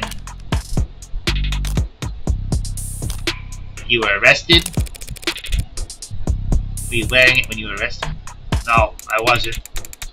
But I'm pretty sure I saw the police bagging it as evidence, so can't have gotten too far. So Detective Reyes was being quite literal about how he was found. He had the victim's blood on his left arm only, because at the time in question he didn't even have a rat. No inconsistencies in the story so far, and he's opened up about as well as can be expected. But this has all just been a warm-up for the both of us. Now comes the delicate part. Carlos, you and the victim were romantically involved. How long did you two know each other? Right. I've known her since college. We shared a few classes, mutual friends. Always got along. Eventually we just got together at some point. Guess I never actually asked her out the real formal way. Sounds pretty cowardly saying that out loud. And she was in genetics. Focused her studies on agriculture. It always takes them a few tries to get used to saying past tense. Just finished her post-grad work this year. Got hired right out at the gate. Practically headhunted, you believe that? Practically headhunted. Of course she was. Any company would be lucky to have her, unlike... It was a real ass job. It was a real ass job. Paid real ass money too. So her career was starting to pan out. Right as yours had fallen into the mother of all slumps. Where was she hired? Pedigree? No. Peregree Laboratories. I say that like the name matters. The whole setup's under Harco's umbrella. That doesn't narrow it down. The Harvest Corporation grows a third of their soybeans and corn in the entire country.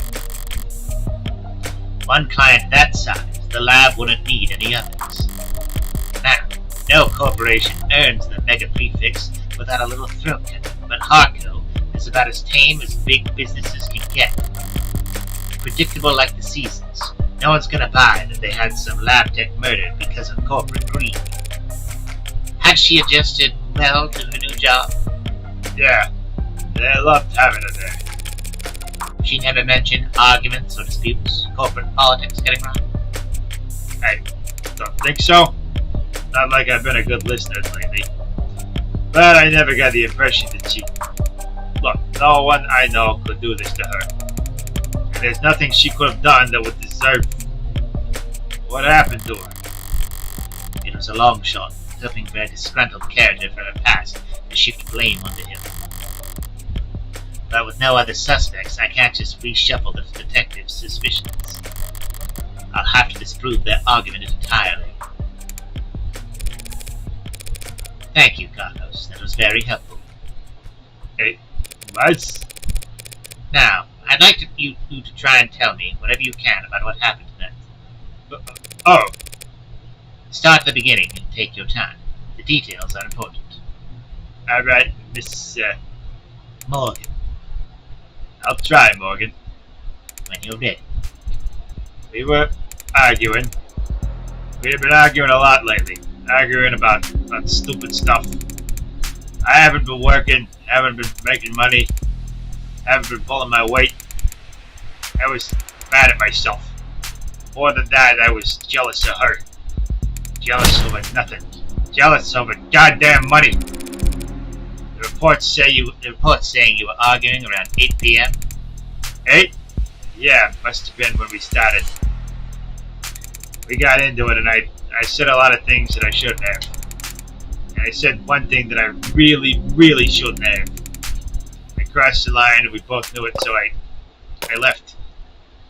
You left? Yeah, walked out the front door, got some fresh air, might help me cool off. Help me figure out what to say and make it up to her. Of course, the air wasn't fresh, humid, thick like mud. And while I was pissing away the time, Diane was... Did you bring your phone with you or any other electronics? No. I kind of stormed off. Didn't even take my key fobs. Didn't even lock the door behind me. With optics down, traffic and street level cameras won't help them. That leaves... Did you go through a checkpoint or talk to anyone with modded eyes? Did you buy anything, cash or credit? No, not even a vending machine. Not even a damn vending machine, huh? I may have met my match. How can anyone be this unlucky? That's quite unfortunate. I just wanted quiet at the time. Wanted to wallow in it, really. Sorry if I don't have all the details quite right. My head is... My exact route would help. The cam's probably... What? What? What is it? Optics was what? Can that even happen? And there's no other proof that you were out at the time Diane was killed. Meaning you've got no alibi. This can't... Listen, I didn't do this. I couldn't. Carlos. I'm the one person you don't have to try and convince. After all, I'm your lawyer. So let's just get it all out there and see what we've got to work with. Right. Now, you said you left to clear your head. So what made you come back? I came back because I had a noise. A loud noise. Didn't know what it was. It was loud and scared me. It came from the direction of our apartment. I was walking back at first. But at some point it must have started running because when I got back I was so out of breath. And when I saw that the front door was open, something dropped in my chest and my lungs would... You live on the first floor, right? Yeah, first floor apartment, street facing entrance. We were proud of that when we first moved in. I think it was some kind of big deal. From the hallway I saw her, but I didn't realize. I never thought that she was... The lights were off, the whole room was a mess. I thought we had been robbed, or she had fallen, or there was broken glass, furniture knocked over. And she was... I called her name and she didn't move. I checked her pulse and she was still warm. And I saw the gun.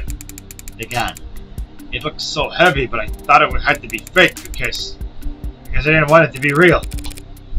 Is that why you picked it up? What? Pick it up? I didn't touch that thing. I didn't shoot it, damn it. Doing what I do, you hear a lot of lies. White lies, blatant lies, hasty lies. Bad lies especially. For me, it's always been easy to spot a lie. But it can be hard to know what to do about it. I have all the proof I need in my files, but he's nervous and defensive. And none of this works if he doesn't trust me.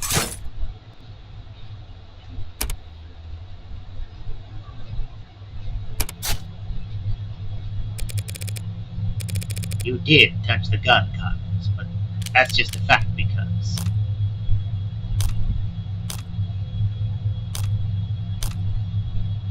of your prints. It's a fact that your fingerprints are on that gun. The what? But I didn't do this. I did. I wasn't thinking. I was just... Carlos, all I'm saying is that you picked it up. That's all. You believe me if I said I didn't realize it was a gun? explains how his prince got on the gun, but not in a way that would satisfy the police. Still, if all he did was hold the gun... So stupid. I know what a gun looks like. I know what a gun looks like. I know what a gun looks like!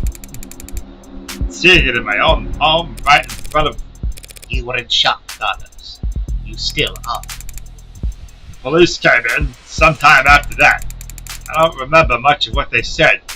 Things started moving fast. It seemed like the rest of my night went probably the way you'd expect. Carlos, you admit to having a verbal argument with Diane. You said you were surprised to see the room trashed when you got back. To clarify, you're saying that you two never had a physical fight? What? Physical? We never fought like that. Did the police say that we did? They assumed as much. Which means they also assumed the room was disheveled well before the shooting occurred. Considering what Carlos has told me, what else did they assume? What is it? I'd like you to take a look at something for me.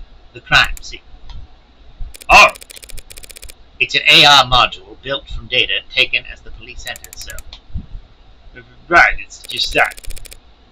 It's just data, Carlos. No grisly details. Okay. Let me see it. Take your time.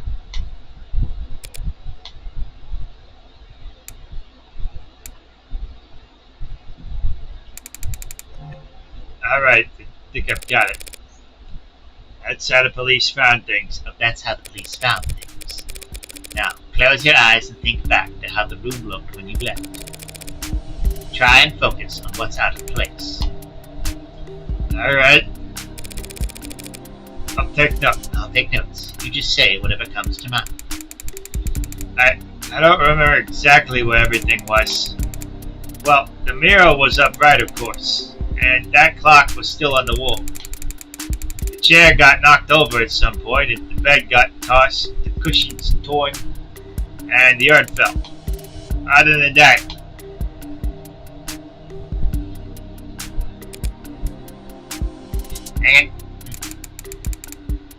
oh, sorry, that's all it stands out to me.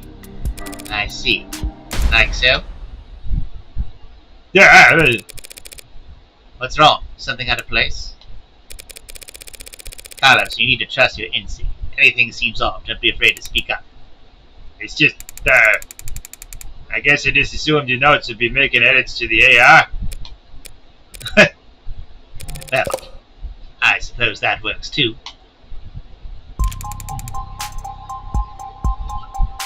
Just sorry, I didn't mean. I think your drawing was pretty good, considering. I'd like to change the subject now, Carlos. Right. Let's talk about the letter that was found on your desk. Letter? What do you mean? I mean this letter here. Do you recognize it? Because the police are calling it a confession. A confession? This is just a note to self. Pardon? Look, when we fight, I lose my temper, say things I don't mean to. So this morning I tried writing things down so I'd have a script to stick to.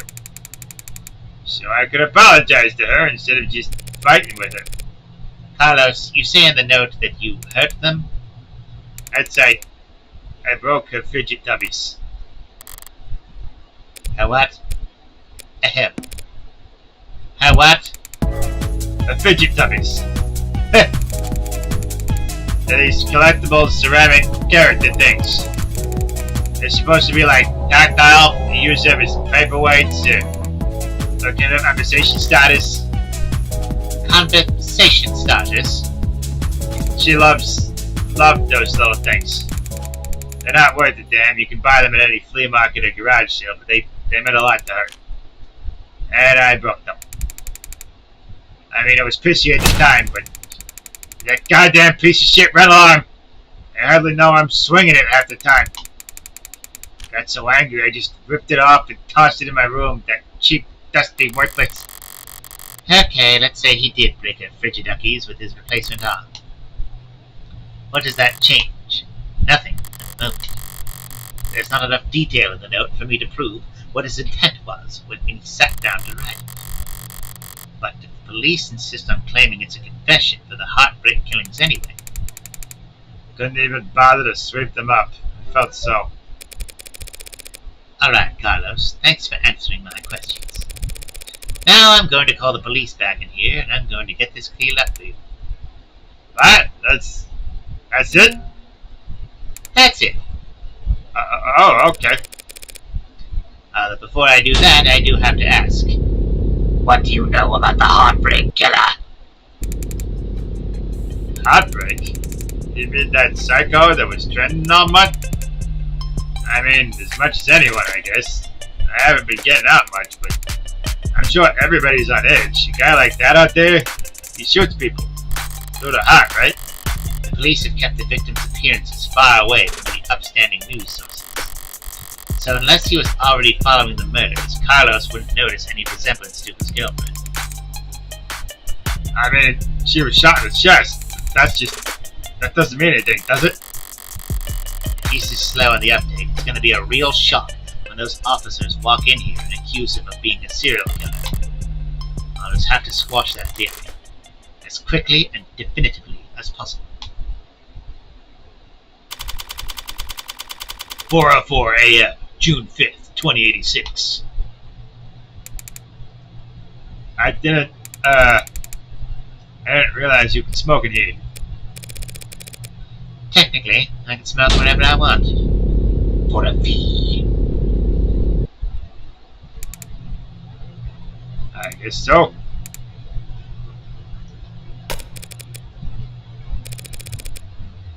Nervous? Don't be.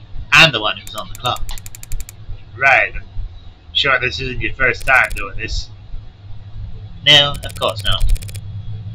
It will be my first homicide defense, though. Oh. Why does everyone always think the first time's so goddamn important? Hey, cheer up! I've got relevant experience in other areas. Oh. And, what areas are those? You ever gamble, Carlos? No, ma'am, I'd never go anywhere near loot boxes. Won't touch the stuff. I meant more like playing cards. Oh, well, no, not that too. I've actually got pretty terrible luck. Would have fooled me. Well, what I do is a lot like poker, Carlos. Poker's nice because even if you're dealt nothing but crap all night long, you can still win. Which makes things pretty fun. Okay, so, do you have a good poker face? I like to think so. And are you lucky? Only when the stakes are high. And, in this metaphor, we're playing poker, and the state's a dealer? If only. No, the state's more like the house. I mean, like, the house always wins? Yes. They're very good at it. Winning, I mean. That's why they're up there and we're down here. That's why they're the house. So, what do we do?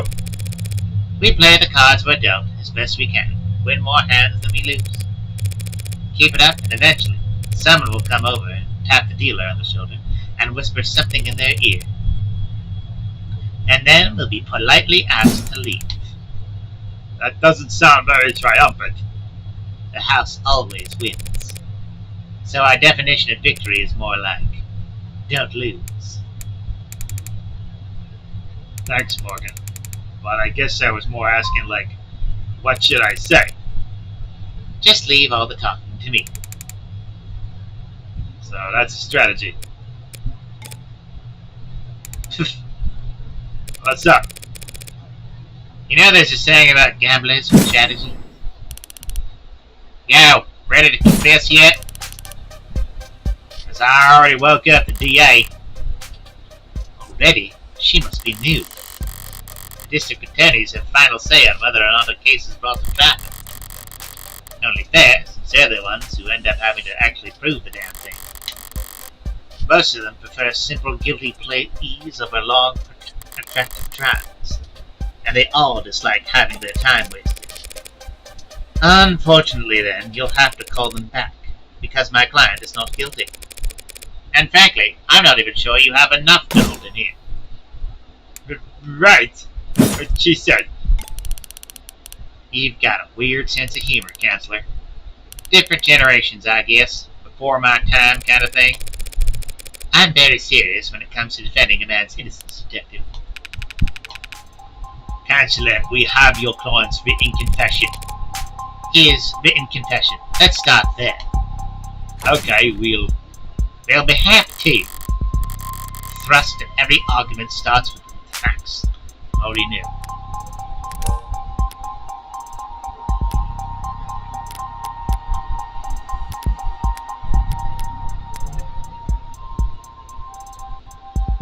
Already known and agreed upon.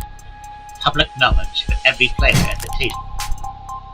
It's pretty simple, Counselor. Real paint-by-numbers stuff.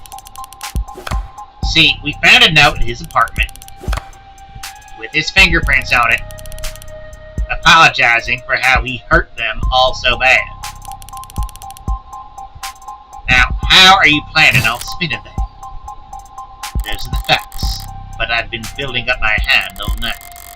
And now, I've got the weapons to answer anything they try and throw at me. Well, my client did write that note, and it was an apology. But not for murder. He was apologizing for it. Analyze the facts as they're laid out, then thumb your drag and drop the card, then boppy bop. You can mouse over howdy if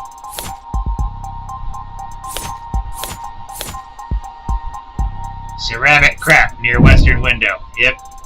Debris. He was simply apologizing for this. The hell is that? I found myself asking that exact same question. What are we looking at here? Something from the crime scene? This diagram of the room is created from data you captured, right? Pure, non-GMO, augmented reality crime scene data. Yeah. What's non-GMO? Not much these days. Notice anything out of place? Yeah, the whole room's full of busted shit. It's the scene of a murder. Full of busted shit for sure. But I was more referring to the unidentified ceramic debris found on the western side of the room. The hell is that? Ceramic debris, huh? Must be from the base it got tossed. Actually, that's not possible. Oh? Because that base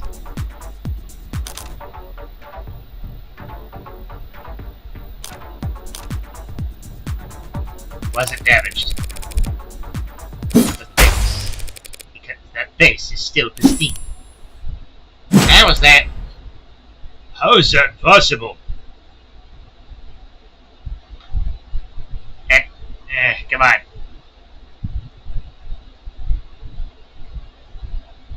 Move. Go. Go. The lady at that garage sale told me it was so old and delicate. Damn it, the one time I tried thrift shop on my own. Well, so what? What does it even matter? If the vase doesn't have a scratch on it, then the debris must have come from somewhere else. That debris is what my client wrote that apology over. You're saying that confession was his apology for not vacuuming? Ah, yeah, because that pile of rubble is all that remains of the victim's collection of fidget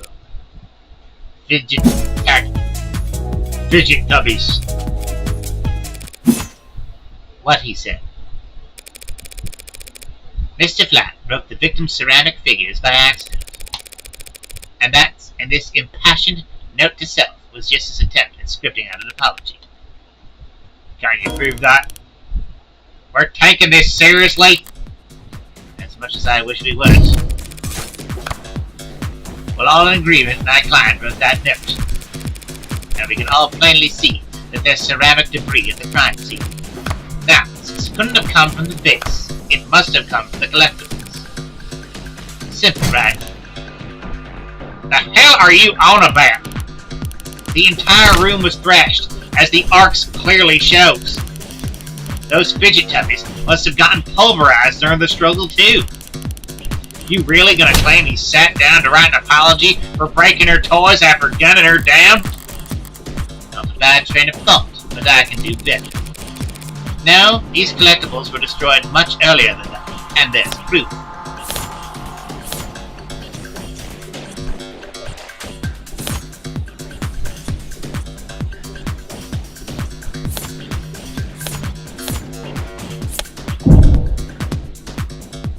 The rental. Just take a closer look at the rental you took into custody. Huh?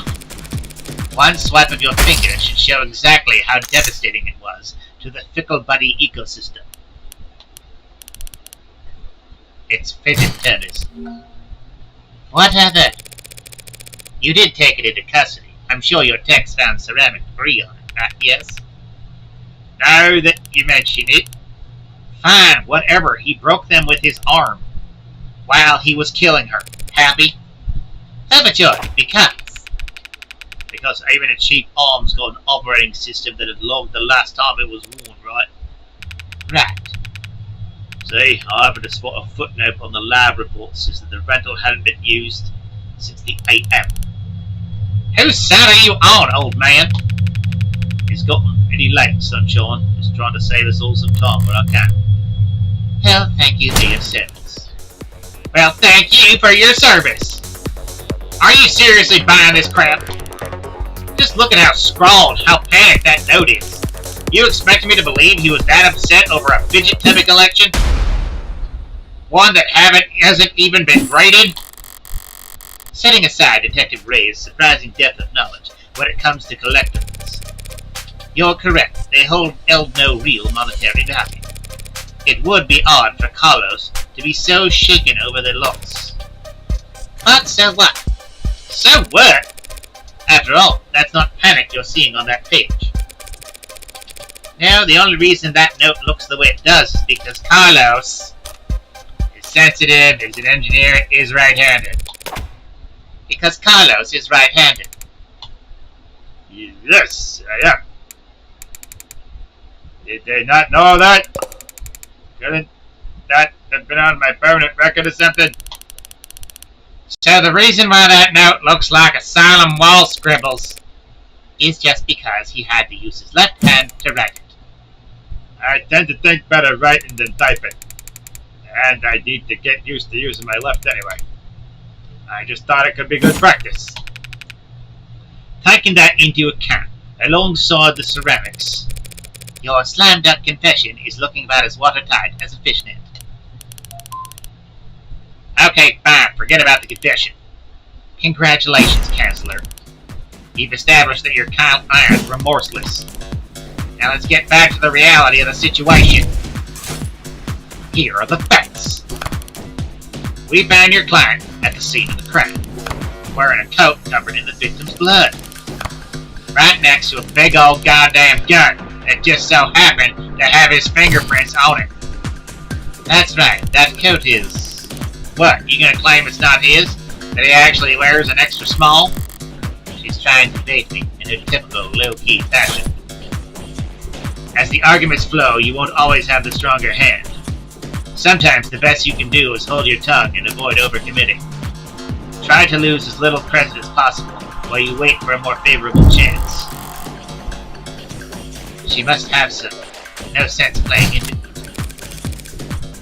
Something you'd like to ask me, Detective? I'm just curious. What'll it be next? You gonna tell me he actually wears an extra small?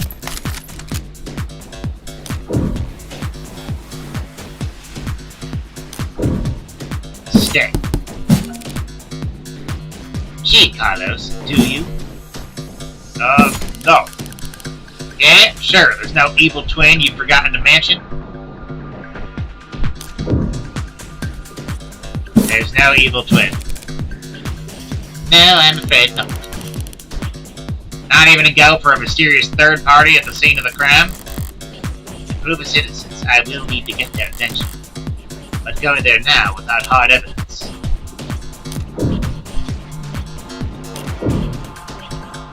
I can't prove a third party.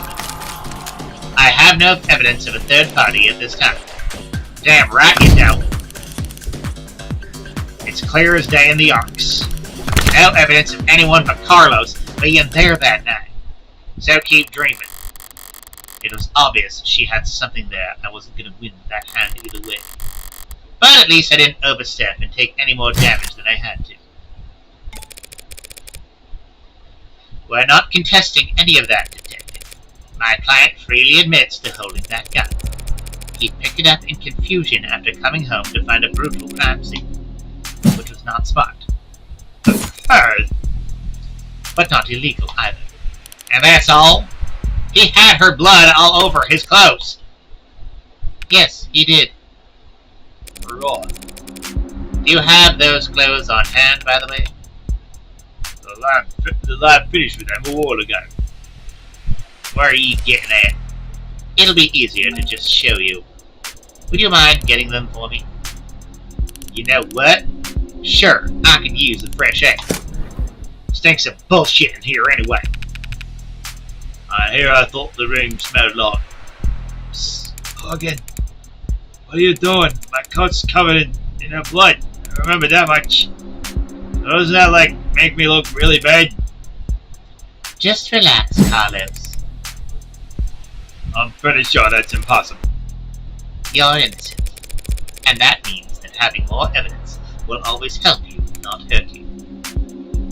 Really? Really? Not really.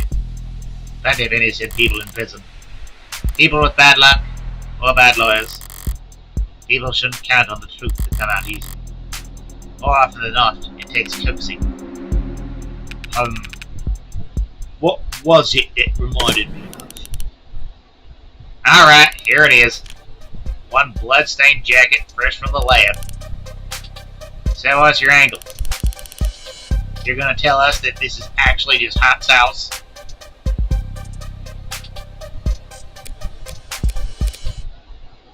No. That would be silly. She actually thought it over. So what the hell's your point? Hey! Sorry, just got thrown off by that turn of good fortune. What good fortune? You should thank a detective for bringing your jacket, Carlos. She just proven your innocence. My client was arrested wearing this coat. He would have been wearing it at the time of the murder. It has the victim's blood on it, who we know died when she was shot in the heart. By a gun that happened to be an old-world pre-tagging firearm. And so, this coat proves he couldn't have been the shooter. Is there a gas leak in here? In what world does that make any sense? Sense happens to be key. I just need to draw their attention to what they can.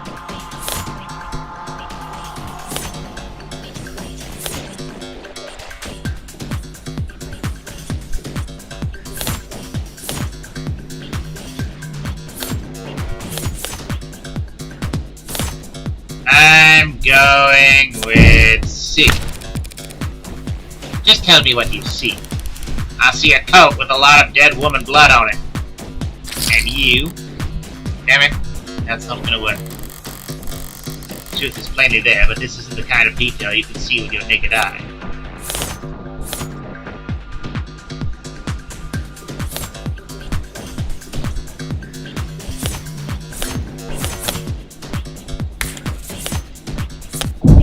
Feel. Just tell me what you feel. I feel like I'm losing brain cells here. Are you hoping I just rub the blood stain off for you? Alright. Smell, I guess. Just do me one favor, detective. Tell me what you smell. I don't smell anything except dry blood. Exactly. The coat smells like blood, but it doesn't smell of... Cigarette! That's what I've been smelling. Yes, Detective London, I was smoking earlier. Could you rejoin the conversation? I've been listening. You want me to smell the jacket? If you would. Let's see. Oh! Gunpowder. What? What about gunpowder? Oh, don't blame yourself for not noticing. This is before your time. You can't be more than a few years older than me. But not before your partners, it seems. See, gunpowder is weak by today's standards, but it's still volatile stuff, hard to store, prone to misfire. And when it goes bang, it leaves behind an awful lot of evidence. The hell is she talking about, London? Modern firearms like the ones we carry use electricity, magnetism, even air pressure or sound waves. They've got more accuracy, more firepower, less recoil, less noise. And they don't leave behind any residue. Gunpowder residue. You talked my ear off about how difficult it is tracking down a gun that doesn't leave digital traces. But a revolver like this one? It'd leave gunpowder on the skin of whomever fired it for days. So then his coat. If you don't trust your noses, you can check the lab reports. I think if they found any gunpowder on my client or his clothes, they'd have taken the time to highlight it. Well, whatever. That just means he washed off after shooting her, or he changed his clothes. That's not impossible, but it would be pretty pointless. Huh? His jacket and his left hand were blood soaks when your officers found him. Would he really have gone through all the effort to get rid of something as subtle as gunpowder residue, just to get the victim's blood all over himself afterwards? In light of these details, I'd like to formally request that you reconsider the charges Mr. Flatt is facing, as soon as possible. Whoa. They're faltering now, should topple over at any moment. The letter was mostly icing on the cake for them, but that gun is all they had to link Carlos to any of the shootings. So if it looks like he never actually fired the gun, I'll admit things were a little dicey there at times. But once I was able to grasp the situation, the smaller pieces fell into place easily enough. Not my cleanest work by far, but overall I'd say. Did she get a message?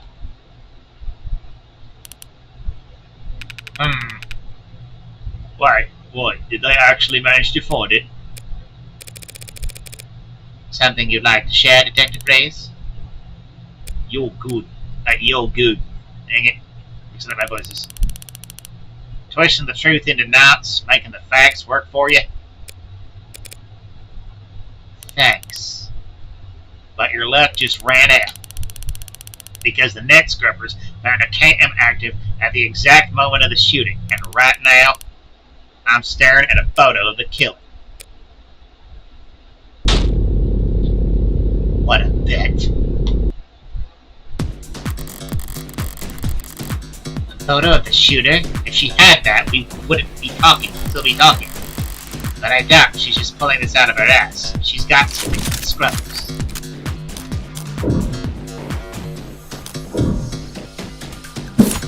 She must have something. I'm not sure I followed, Detective. Didn't we establish that there was an optics blackout during the shooting? Sure there was, but this isn't from optics. Oh, come on, what? Good thing I held my tongue, as I thought the scrubbers must have managed to dig up something from outside the network. Which means... Party's over, Chancellor. Feast your eyes on this.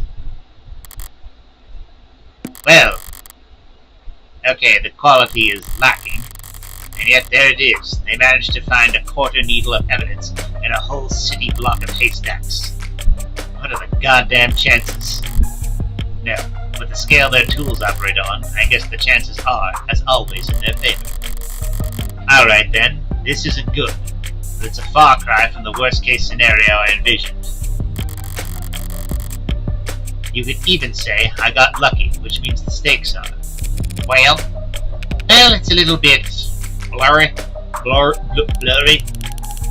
Don't look at me, I didn't take the damn thing. Technically, no one took it.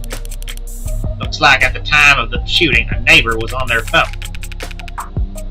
Probably venting about how crazy the couple across the way was acting. But if their phone was on, its camera would be on. And so he managed to get this shot through the window. Where to begin? Far away, unfocused, ultra-low resolution, zoomed in, blurred, color-shifted, and so compressed it looks like it's from another century. There are tools that could enhance this image any further, and I could count the pixels on one end. And you could kiss its admissibility in court goodbye. Tick. You can't honestly claim that you can identify my client from this image. And there's no way in hell you could get this past the judge. Yeah, you're probably right. We couldn't. But I think I know a DA that could. Either way, it doesn't seem like your client's leaving this police station anytime soon. That photo? What the hell is happening to me? Think I know DA that could? Don't be so modest, old man. We have photo evidence of a left-handed shooter standing in the hallway at the same time the whole neighborhood heard a gunshot. And who do we know had their left-hand fingerprints all over the gun? You're referring to my client. You think? We've established he wasn't wearing his modded arm at all tonight. So he must have shot with his left. Yes, and we've also established that he's weak with his left side. A left side that had no gunpowder whatsoever. Forensic will never be perfect, Counselor. Sometimes we miss things. Sometimes you take a walk through the rain, and when you finally get where you were going, you somehow end up dry. But that doesn't mean it didn't right. All of which is to say, before judge or jury, photographic evidence outweighs a failed sniff test. Carlos is innocent. I know he is. But that photo shows a left-handed shooter. Carlos is innocent. That photo is real. If both are true, then that means that photo doesn't show what it appears to show. So, at a loss for words? Never! I'm just confused about one thing. Where was this photo taken from exactly? Exactly. Positional data is usually only accurate to the nearest public router. If we did on the phone's owner and asked them where, why bother with any of that? Ballistics and common sense tells us the perp shot from the room's doorway. The front entrance of the apartment faces to the south. There's a hallway that runs back to the bedroom. We're looking straight at the shooter, so it's pretty obvious that this was taken from across the north window. From the north. If this is from the north, then why can we clearly see the... It's not that complicated. The neighbor who got the...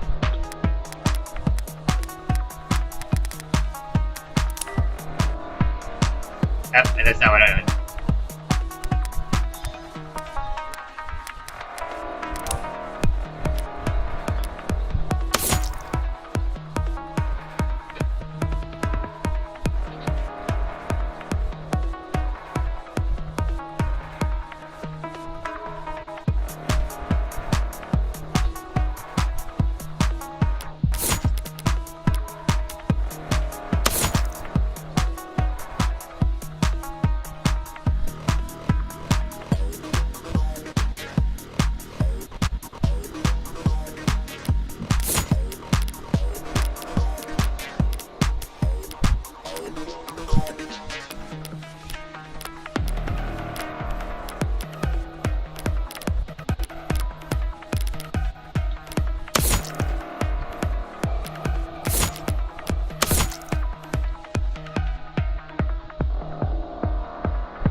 It's not that complicated. The neighbor who got the shot must live on the other side of the street. So we're looking into the bedroom from the north window. If she's wrong, I can seize on the opportunity to start turning the tide. She's wrong. The photo was taken from the west. I'm afraid that's simply not possible, Detective. This photo has to have been taken from the west. What kind of bluff is that supposed to be?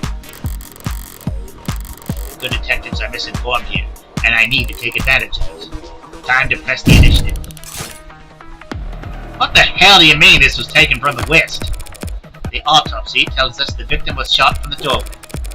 Your officer's ARCS data tells us the precise location of everything in the room at the time they arrived.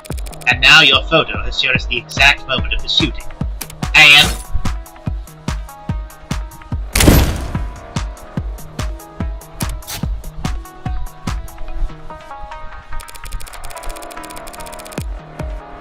And altogether, that tells us that this photo must have been taken through the west window. As long as you consider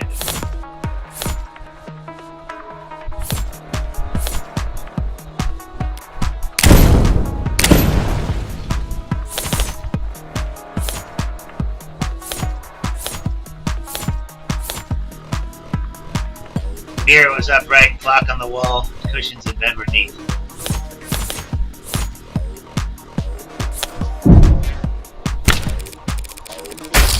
Just take a look at the clock in that photo. The clock? What about it? The clock, huh? Seems like London's got an idea. If he's mistaken, I can pounce on it to keep my tempo high. This photo was taken right before the shooting, so... Wait, don't tell me the top of death is wrong.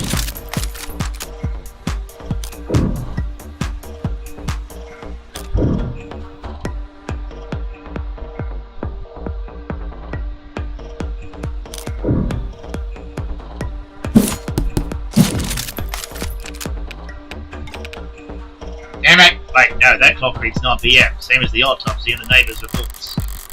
I didn't lose anything by keeping my mouth shut, while London's train of thought ran its course, but I could have gained momentum by beating him to the punch. Damn it! So what the hell were you on about? There's a clock on the wall of this photo, analog style, and it reads 9 o'clock. 9 PM, time of the shooting. The hell's so special about that? Nothing. There's nothing odd about the time the clock reads, but... Do you remember there being a clock in the room? Well, actually, I don't recall there being a clock. That makes sense. You wouldn't recall seeing a clock. Because when the police secured the scene, the clock had already been knocked onto the floor. And the only clock in that room is in the northeastern corner. And my client has informed me that before the crime, it was hung up on the eastern wall. Like so. What the hell is that supposed to be? An artistic rendition. It's, very distinct. If you had information on how the crime scene was before the shooting, why didn't you just add that to the ARCS? And show you my hand. Just because discovery law compels us to share info, doesn't mean we have to play fair, detective. Slip my mind. I'll do that now. The important thing is that if that clock was on the eastern wall before the shooting occurred, and this photo must be looking through the western window to see it. Don't start getting ahead of yourself. The victim was shot at 9 PM. Same time that this photo was taken of the shooter. But you want to claim that that clock's still on the eastern wall when it should have been knocked down during the fight? You've got your logic backwards, detective. Your precious photo shows that the room was pristine at the time of the shooting. And there's one other piece of evidence that proves exactly how the cards fell.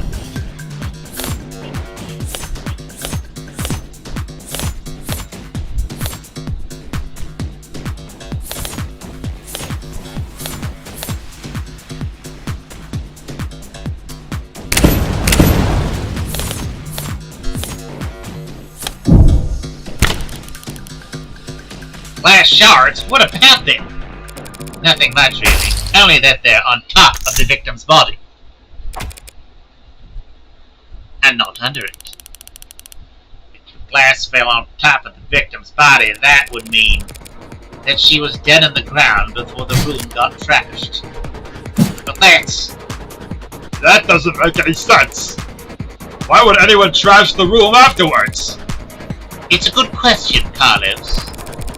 Luckily, it's the detectives who have to delve into the minds of the criminally insane, not us. Tell me, detectives, were there any signs of a struggle at the other crime scenes? Other crime scenes? No, nothing thought that. Those attacks would have been over in a matter of seconds. So what did you think when you saw the mess in this bedroom? That was just personal and things had gotten complicated? Shit happens. Shit does happen, Detective. But in this case, it seems that there's been a general misconception about the order in which shit happened. So what if the room didn't get tossed over until afterwards? He still shot her! And we have a photo right here! And I'm glad you do, Detective, because that detective photo proves my client's innocence. Huh? Proving that it wasn't my client who pulled the trigger is difficult, and maybe more importantly for all of us, time-consuming. Thanks to your photo, I can instead prove that it couldn't have been my client who pulled the trigger. Because the man in that photo can't possibly be Carlos. Like hell it can't! The glass shards prove that the room was pristine at the time of the shooting. And we know that until the room was tossed, that clock was on the eastern wall. Which means that this photo of the shooter was taken from the west. Back to this shit? That's impossible! The only hallway in that apartment runs from north to south. The only person with prints on that gun is your client. And the only fact that matters is that he used it to murder 6 innocent people. You're a very honest person, Detective. Excuse me? That's why you're such a shitty gambler. You've played your cards too early, and now I can steal the pot right out from under you. You're right about the hallway's orientation. You're right about the prints. And this HK figure has claimed 6 lives. But we aren't looking at the hallway in that photo. Well, what we're seeing is...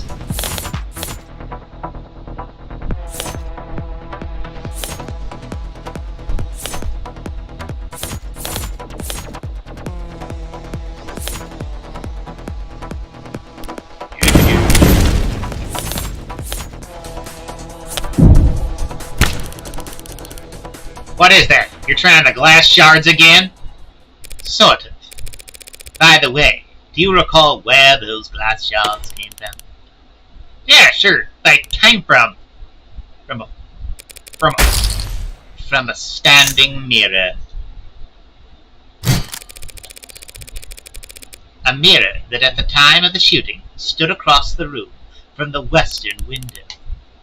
But then, that would mean at that angle, from that viewpoint, it would reflect the hallway. So we're not seeing a shooter with a gun in their left hand. We're seeing a killer take aim with their right arm. And, as we all know, my client hasn't had a working right arm in a number of weeks. And he hasn't worn his rental since this morning. So I meant what I said about that photo. I'm glad that it was recovered.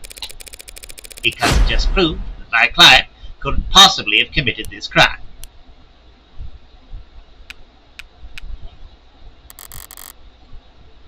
That should be the end of it. Except it looks like Detective Reyes really is a novice gambler. Sunk cost has got its teeth in it now, clawing up her spine, whispering wounded pride in her ear. It's a cold sweat, hot palms kind of fever, the impotent, irrational fury of losing something you thought was guaranteed yours. But luckily for you, Detective, I'm well versed in shock therapy. You look dissatisfied, Detective Reyes. That's one word for it. And allow me to put a nice bow on everything for you. In summary, my client's so-called confession was just a note to self. The police found him in shock, reeling at the death of his girlfriend, and arrested him for being next to a gun he forensically couldn't have fired. After being confronted with these facts, you received photographic evidence at the exact moment of the shooting. And instead of utilizing said photo to track down the real killer, you tried to claim it depicted my client. A man without the requisite limb, standing in an architecturally impossible hallway. A glance! He could have gotten a backup arm! He could have stolen one! A little stubbornness can be charming, but this kind of desperation is ugly. It's getting late. Time to bear my thanks. A bit. That's the best you've got. even a bare-bones prosthetic off the black market needs to be attuned to an individual's nervous system. He'd have to bring it to a clinic, which would have left a record of his shoulder OS. A record he won't find. And he'd still have to somehow have gotten rid of it before the police arrived.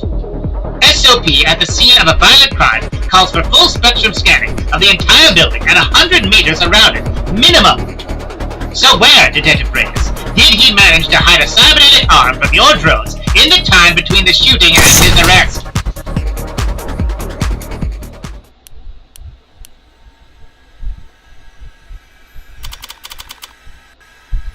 Well?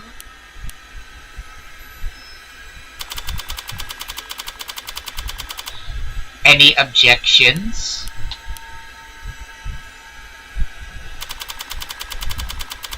Detective? God. Damn! It! Fold.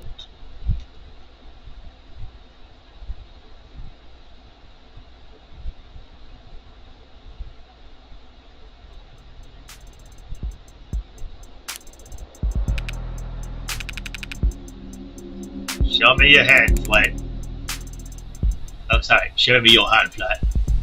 You're uncuffing me? Why am I doing that now? You're uncuffing me? In light of the evidence, we have no reason to hold you. Now I gotta call the DA and tell her I made a mistake. Not we made a mistake, huh? Listen, kid, you should know. Detective. What's my train of thought? But hey, the attorney's a real tiger, and she just fought like hell for you. Make sure you thank her properly. Public defense doesn't pay that well. Yeah. That's kind of you to say, Detective. But my work is its own reward. Hey, sure. All feel exactly the same, Counselor. What happens now? I'll have to speak with the DA about the dismissal. And there's still some paperwork we'll need to go through. But basically, you're free to go. Congrats! You get to leave the casino with your kneecaps intact. Yeah? What am I supposed to do? The detectives will continue their investigation. The investigation into Heartbreak, huh? Yes. When the authorities are satisfied with their examination of the body, she'll be handed over to the next of kin. And then you can make funeral arrangements. No, that's not what I... Diane being gone is bad enough. Serial killer? It's like she died of the flu. It doesn't happen anymore. People die of the flu all the time, but I know what you mean. I can't make sense of it. So what am I supposed to do? Hell if I know. There are some contacts I could give you. Services, professionals, doctors. No, you've done more than enough of it. When you got here, I was too tired to even defend myself. Try and convince him that I didn't. You saved me. Thank you. You're welcome, Carlos, but it's my job to. No, I mean, thank you for not asking. For not asking if I killed her. Oh, Carlos. I didn't need to ask. I knew you were innocent from the start. Of course he was. After all. What? Oh, what?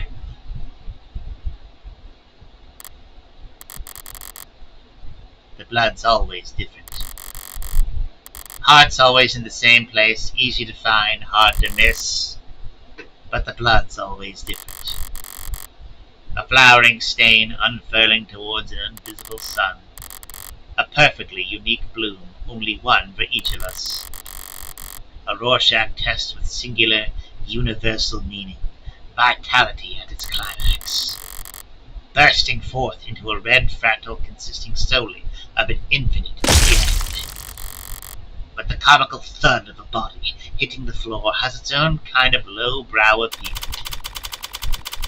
8:59 p.m., June 4th, 2086. Bullet number 6 of 6. The gun's empty. It's useless to me now. May as well leave it. Feels like a waste, but whatever. Finding the ammo was almost enough of a hassle to outweigh the advantages. I could sell an untagged gun for a fair bit of cash. But cash can't buy you peace of mind. Oh, don't look so surprised, lady. Moping around in the dark in here must have only been able to see my silhouette. Did you think I was her boyfriend back for an encore of that enthralling conversation? Can't ask her now. Hey! Yeah, did you hear that? These old pieces are so goddamn loud. And people aren't even familiar enough with the sound anymore to know to run the other way. Probably roused half the neighborhood. But I didn't see anything I could use as even a partial suppressor on the way in. Could they really not afford some throw pillows? I used the other 5 bullets in outdoor spaces, in small spheres of blind opportunity that the city's eyes couldn't think to pierce. Cramped places, usually full of trash. But this room, as cheap as it looks, is at least clean, organized even. So the corpse adds a certain satisfying contrast. Except, there's shit on the floor. By the window, there are broken pieces of something fragile, tacky. It's fine. It's just one thing out of place. Actually, it's not fun. It's actually really eerie. I kicked over the stupid goddamn mirror. 5 perfect crime scenes, each of them, not a speck of evidence, nothing to go on. And for the final shot, there just has to be some pile of shit in the corner ruining everything. I kick the wall. Something falls for it, probably more tasteless bullshit. I toss over the chair, knock the urn, tear into the sheets with my frustration, and try to savor the shredding. If it can't be clean, I'll just have to lean into the mess of it. At least it will be consistent.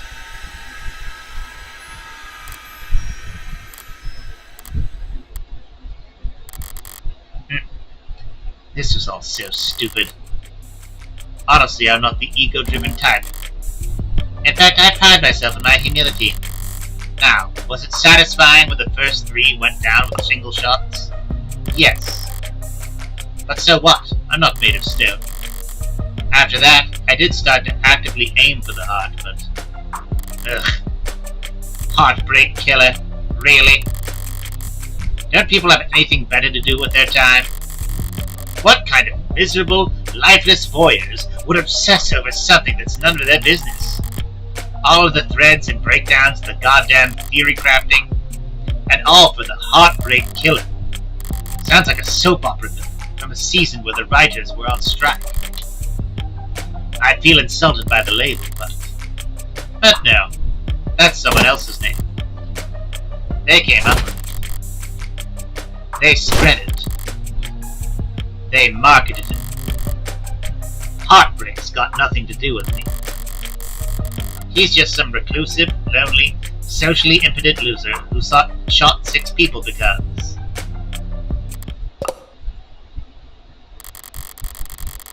well, I'm sure people will come up with something.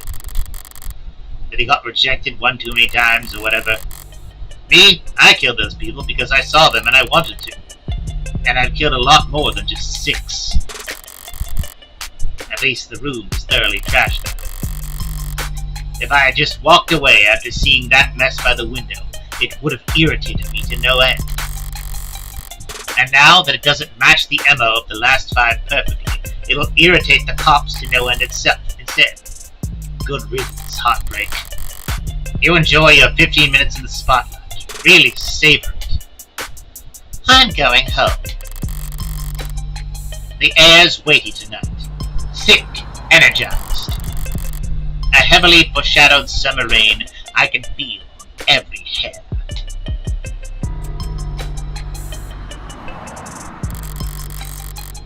They call this kind of humidity oppressive, but I disagree. The warm tension on your skin, like in those short moments just after the shower turns off, when the steam lingers. Yeah, it's always most comfortable right afterwards. What? Maybe there's no disagreement to be had.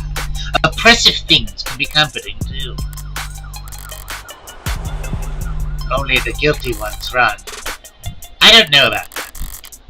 But I know I've never felt guilty about any of this. And I walk. 5:01 a.m., June 5th, 2086. Sorry, using my left is still. That's okay, you can just initial in those spots. I took a scenic route home, courtesy of our fine city's sprawling public transportation, got in a bit after 11 p.m. Had myself a thorough shower, drank a glass of milk, did some stretching. Made sure my phone was on. Time went by evenly. Around 1:40 a.m., a posting for public defender work came up. Decent rate, since it was so late and so urgent. I had wagered correctly that the boyfriend would have enough sense to ask for a lawyer, and enough debt that he'd need to be provided one. All I had to do was stay awake. There wasn't much competition after 1 in the morning. Okay, where else? Here and here. How did I phrase it earlier? Criminal effective defense attorneys aren't exactly flush with customers.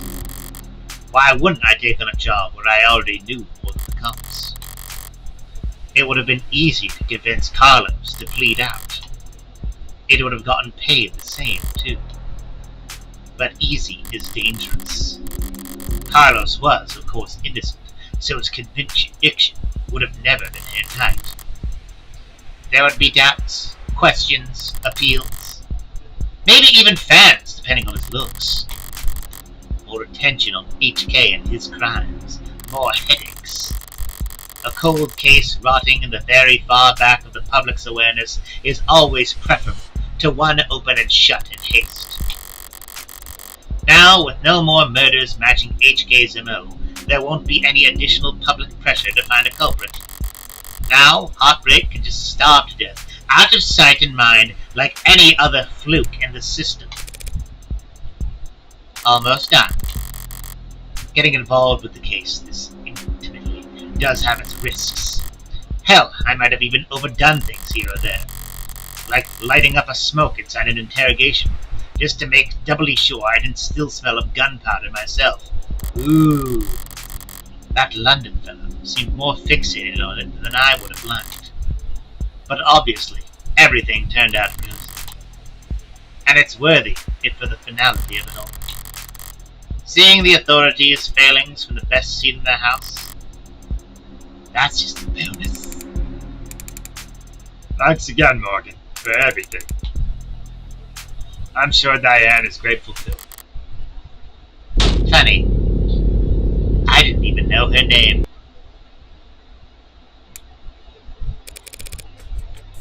Something the matter? No, sorry, it's just... I was mad when I left the apartment. I know she was too. So when she died... Death was instantaneous, Carlos. I can't imagine that she was in any pain. In fact, I can guarantee she was dead before she hit the ground. No, I know, but I just keep thinking that she must have died angry at me. She must have died hating me.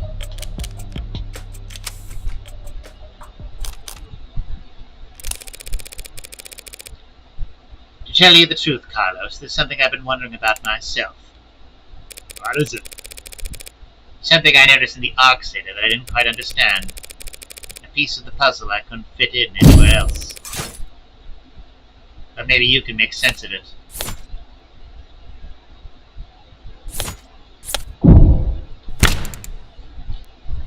What is the... Where did you find that? That pill organizer was found on the victim. She had it grasped in her hand when she died. Obviously, the police added it to the ARCs, but it was quickly ruled irrelevant. Seems like it contained tripexazone, prescribed to help martyrs with phantom itches. They're small tablets, and those are tricky clasps too for a pill organizer. It would be hard to handle with an unsteady hand. No one will ever know what she was feeling when she died. Even if they did, feelings are complicated. You can feel angry, happy, and sad all at the same time. But as far as facts are concerned, it would appear that when she died, what she was doing was setting out your medications for the week. In my eyes, anyway.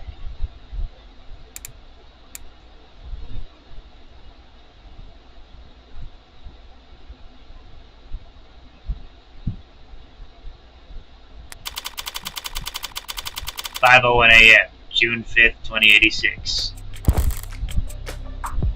Long night. That was too far just now. Practically rubbing it in his face. It's not like I care about his feelings. I doubt I'll ever even see him again. But overstepping like that is pure hubris. And hubris invites a downfall. So why? Why did I even bother? It was the last piece of the puzzle, I suppose. I'll just need to show more restraint next time. Though there won't be a next time for heartbreak. The gun's in custody, there's no more bullets left. There won't be a seventh victim. There won't be any more leads to pursue. The media will move on to their next obsession. I'll move on to my next MO. And no one will ever find you. District Attorney Rockford.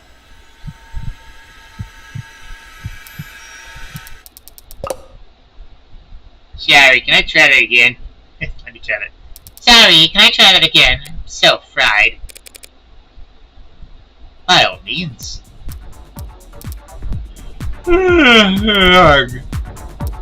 How's the morning? Oh, night. You're always so put together. Thank you. I don't get it. How do you sleep at night? Pardon? You do white noise? Aromatherapy? Whatever you're doing, I need to steal it. God. I must get bags under my eyes dark enough any camsters. Assistant District Attorney Anna Rockford. She's a prosecutor, the lawyer who argues for the state in court, trying to prove a defendant's guilt. And despite her sometimes unkempt appearance, she's probably the sharpest person to fill the position in decades. I should know, since I haven't beaten her once. Worse yet, she has the remarkable ability to compartmentalize all that adversarial energy and only bring it out in the courtroom. It's part of what makes her good at her job. And hard for me to read. Should I buy a new mattress?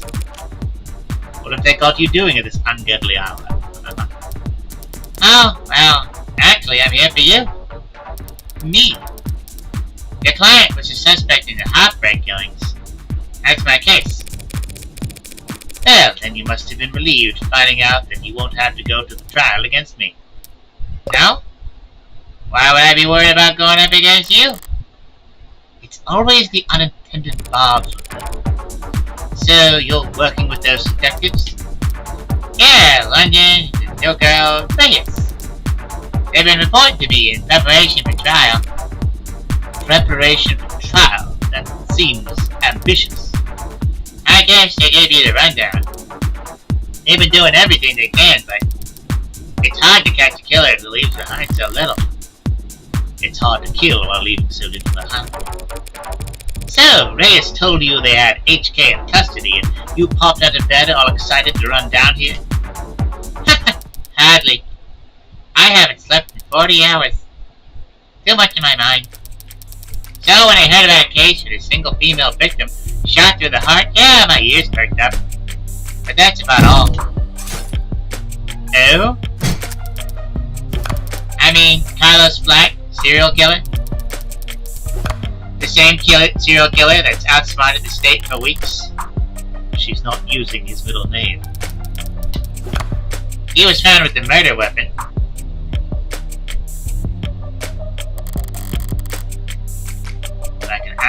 any number of ways.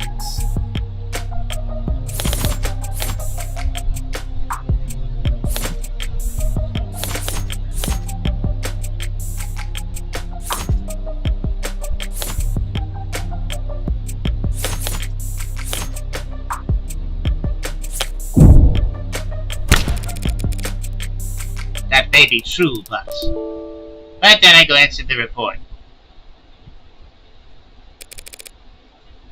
You glanced at it? No gunpowder residue on him or his clothes. Right. Too remorseful, too apologetic in that note. Whatever it was about. His dominant arm, modded, with documented sensitivity issues. Never could have made shots that clean. Not without getting close enough to leave scar marks. Not to mention, he's too tall for the ballistics entry angles. And probably too heavy to not leave imprints. She got all that from a glance. Well, I'm sure a competent lawyer like yourself pointed all that out the minute you walked in here. Of course! Worst part is, she's not even being sarcastic. Yeah, of course, it couldn't have been him. Long-term relationship, physically imposing, argumentative, so not that to bottle things up. He didn't match the profile. Profile? Yeah, Right, sorry, you probably never heard of it. I know what a goddamn profile is. A profile is a reconstruction of a criminal's psychology based on evidence from their crimes. Kind of fallen out of fashion for the last few decades. Not much needed to guess about the why when 99 times out of 100 the who was caught on camera. Or before they even left the house. I've had to find some real fossils and oddballs to get advice on how to go about it. But I think I'm getting the hang of it. A high-pitched, gotta do it with her.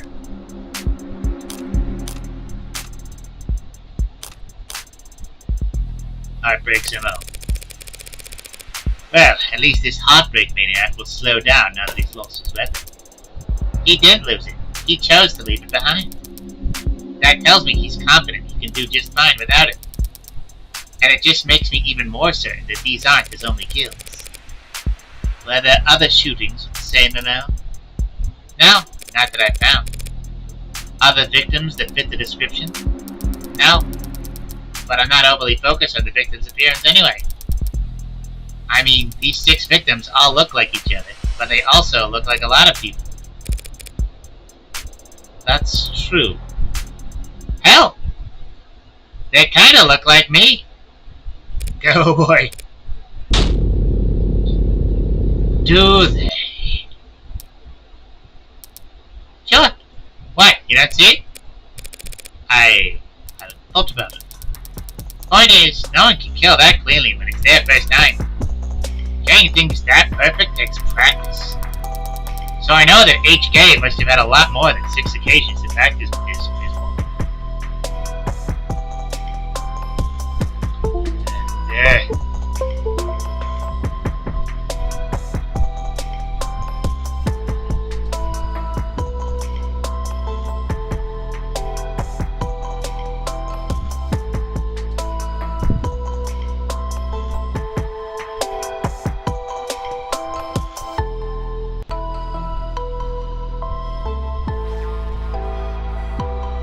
Anything change up here?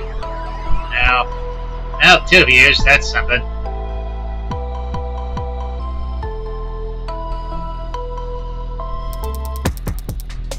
And that's why I think heartbreak is a misnomer.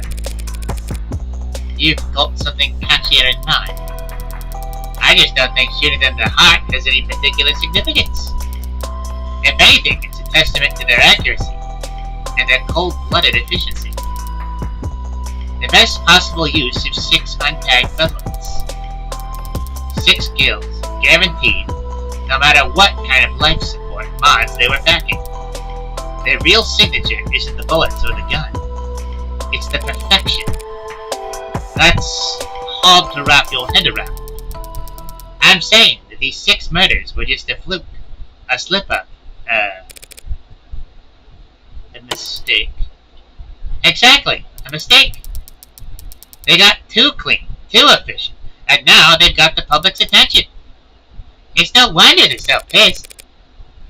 Are you talking about the crime scene?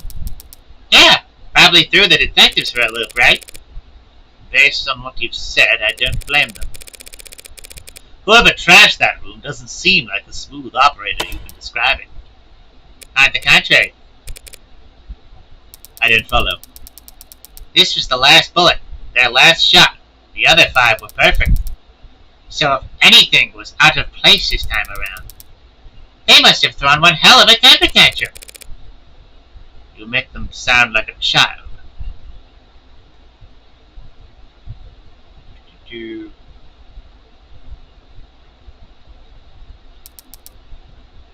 Childish, and cowardly, and two-faced.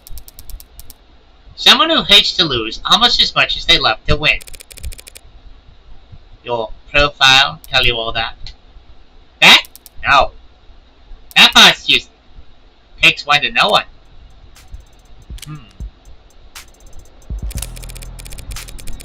So this profiling is some kind of investigative technique? The theory is that a crime can tell you something about the nature of the person who committed it. Stabbing, overkill, points to passion, rage, lust. They know their victim. Poisoning guns, meanwhile, suggest they can't overpower the victims physically. And then there's the things you could assume about nearly all serial offenders.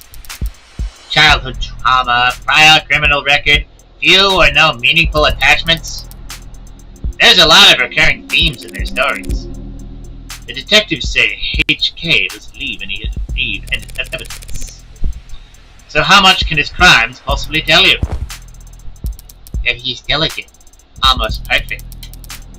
Highly intelligent, painstakingly organized, and with enough criminal connections to get his hands on an untagged firearm.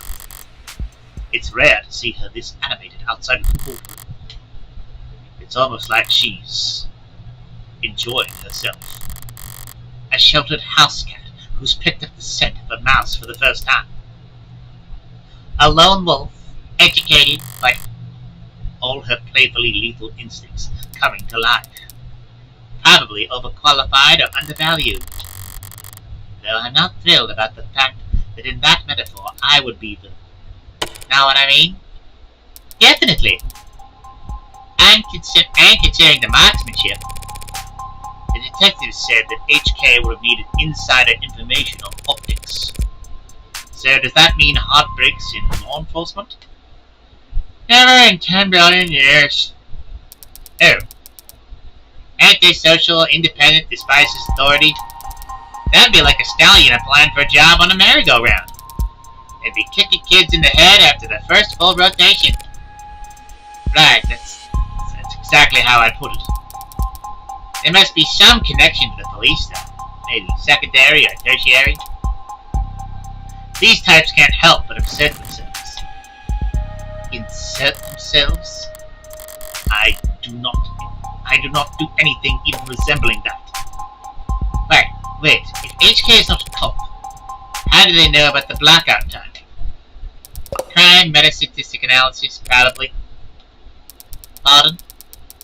Take the emergency response time from across the city and map them out. Look for brief spikes and delays, chart out the dips in... Sorry, technical I know. But all the requisite data is publicly available. With a map, a spreadsheet, a calculator... Anyone can reverse engineer the timing if they wanted to. That is such an unpleasant thought, Emma. So to summarize, you're looking for a cold-blooded, baseless perfectionist killer who you think has no persistent MMO or victim type. In a city with an 8-digit population. Well, good luck. I don't need luck. I only need more information. Well, I'm sure the city would be happy to provide you with more resources. No, Morgan, I need more crime scenes.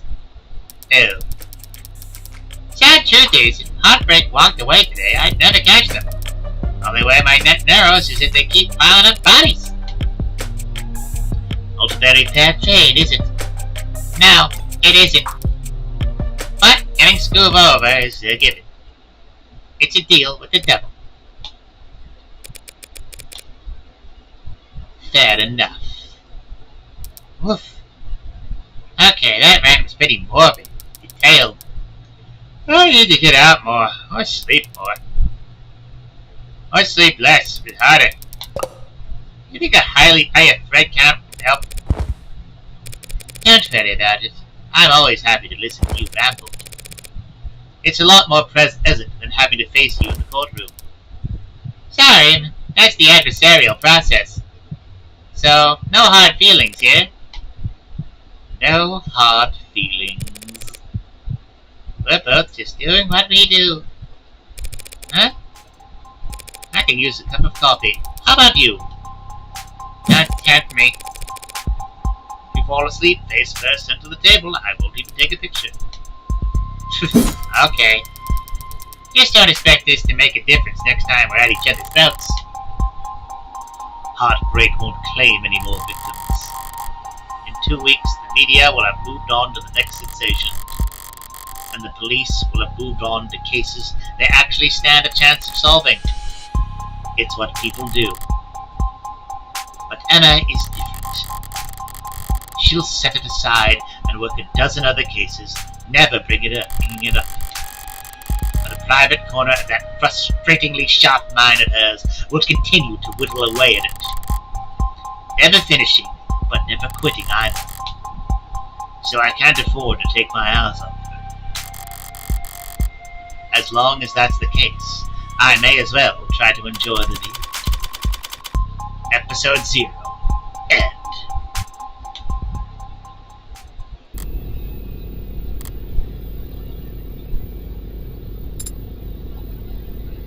Android.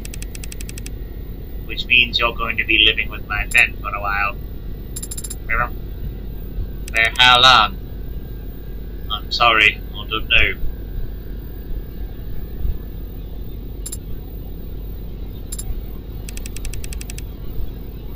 There's no need to look that upset over it. My face barely moved. It may as well have been in a blatant pout from where I'm sitting. Here, lock that. This friend of yours, they're trustworthy? Absolutely. In fact, I trust them more than anyone. Hey, come on, it'll be fun. Really? Really. Educational, too. I think you could stand to learn a lot from someone like Morgan. And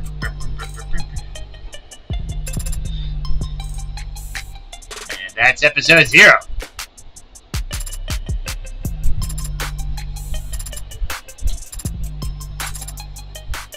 I think, yeah, episode 0 is free, so check that out.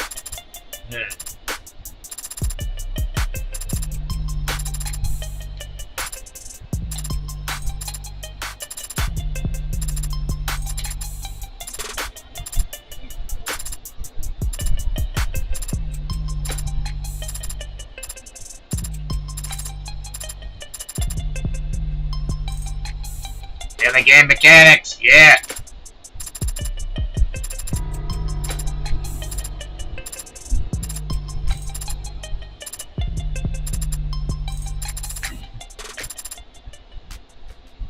And he shall appear. To be continued then. You're the smartest person I know, Morgan, when it comes to people. Personally, I think it's cool to bring something that flawed into the world. You're a criminal defense attorney, and we're at a crime scene. I think you can guess what happens next. I've never stolen anything. That wasn't already compromised. Work hard, and the company will have you set for life, and after too. Can't tell you how many musicians I've seen screwed over by a big smile and a fat son and femis. So that's not just a lawyer job thing? You dress like a doorman on the weekends too? Compared to determining fault, determining cause of death, it's like a breath of fresh air. The company wheels don't stop spinning for anything. can't hope to keep this climb for too long. That is a million times more likely than the alternative. That Heartbreak could ever stop themselves from killing. Father said that you owed him. I don't do anything out of the goodness of my heart. But when I take a job, I never half-ass it. Of the Devil, Episode 1. An Idle Mind.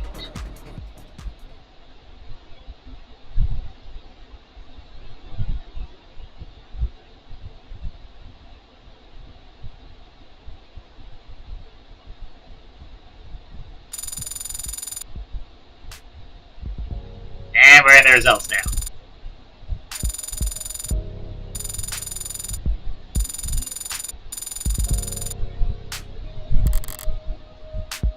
Congratulations! You finished episode 0 with 31 credit. You've also unlocked concept art and bonus scenarios based on your highest score for episode 0. You also have 31 remaining store credit to spend on phone charms and case colors based on the highest credit you finished this episode with. Okay, saving there. Yeah. I feel that's a good way to end the stream. Yeah. We'll do episode 1 next week for the 2 people who are watching this. Love this game. Yeah. Have a time, everybody. Do, do, do, do.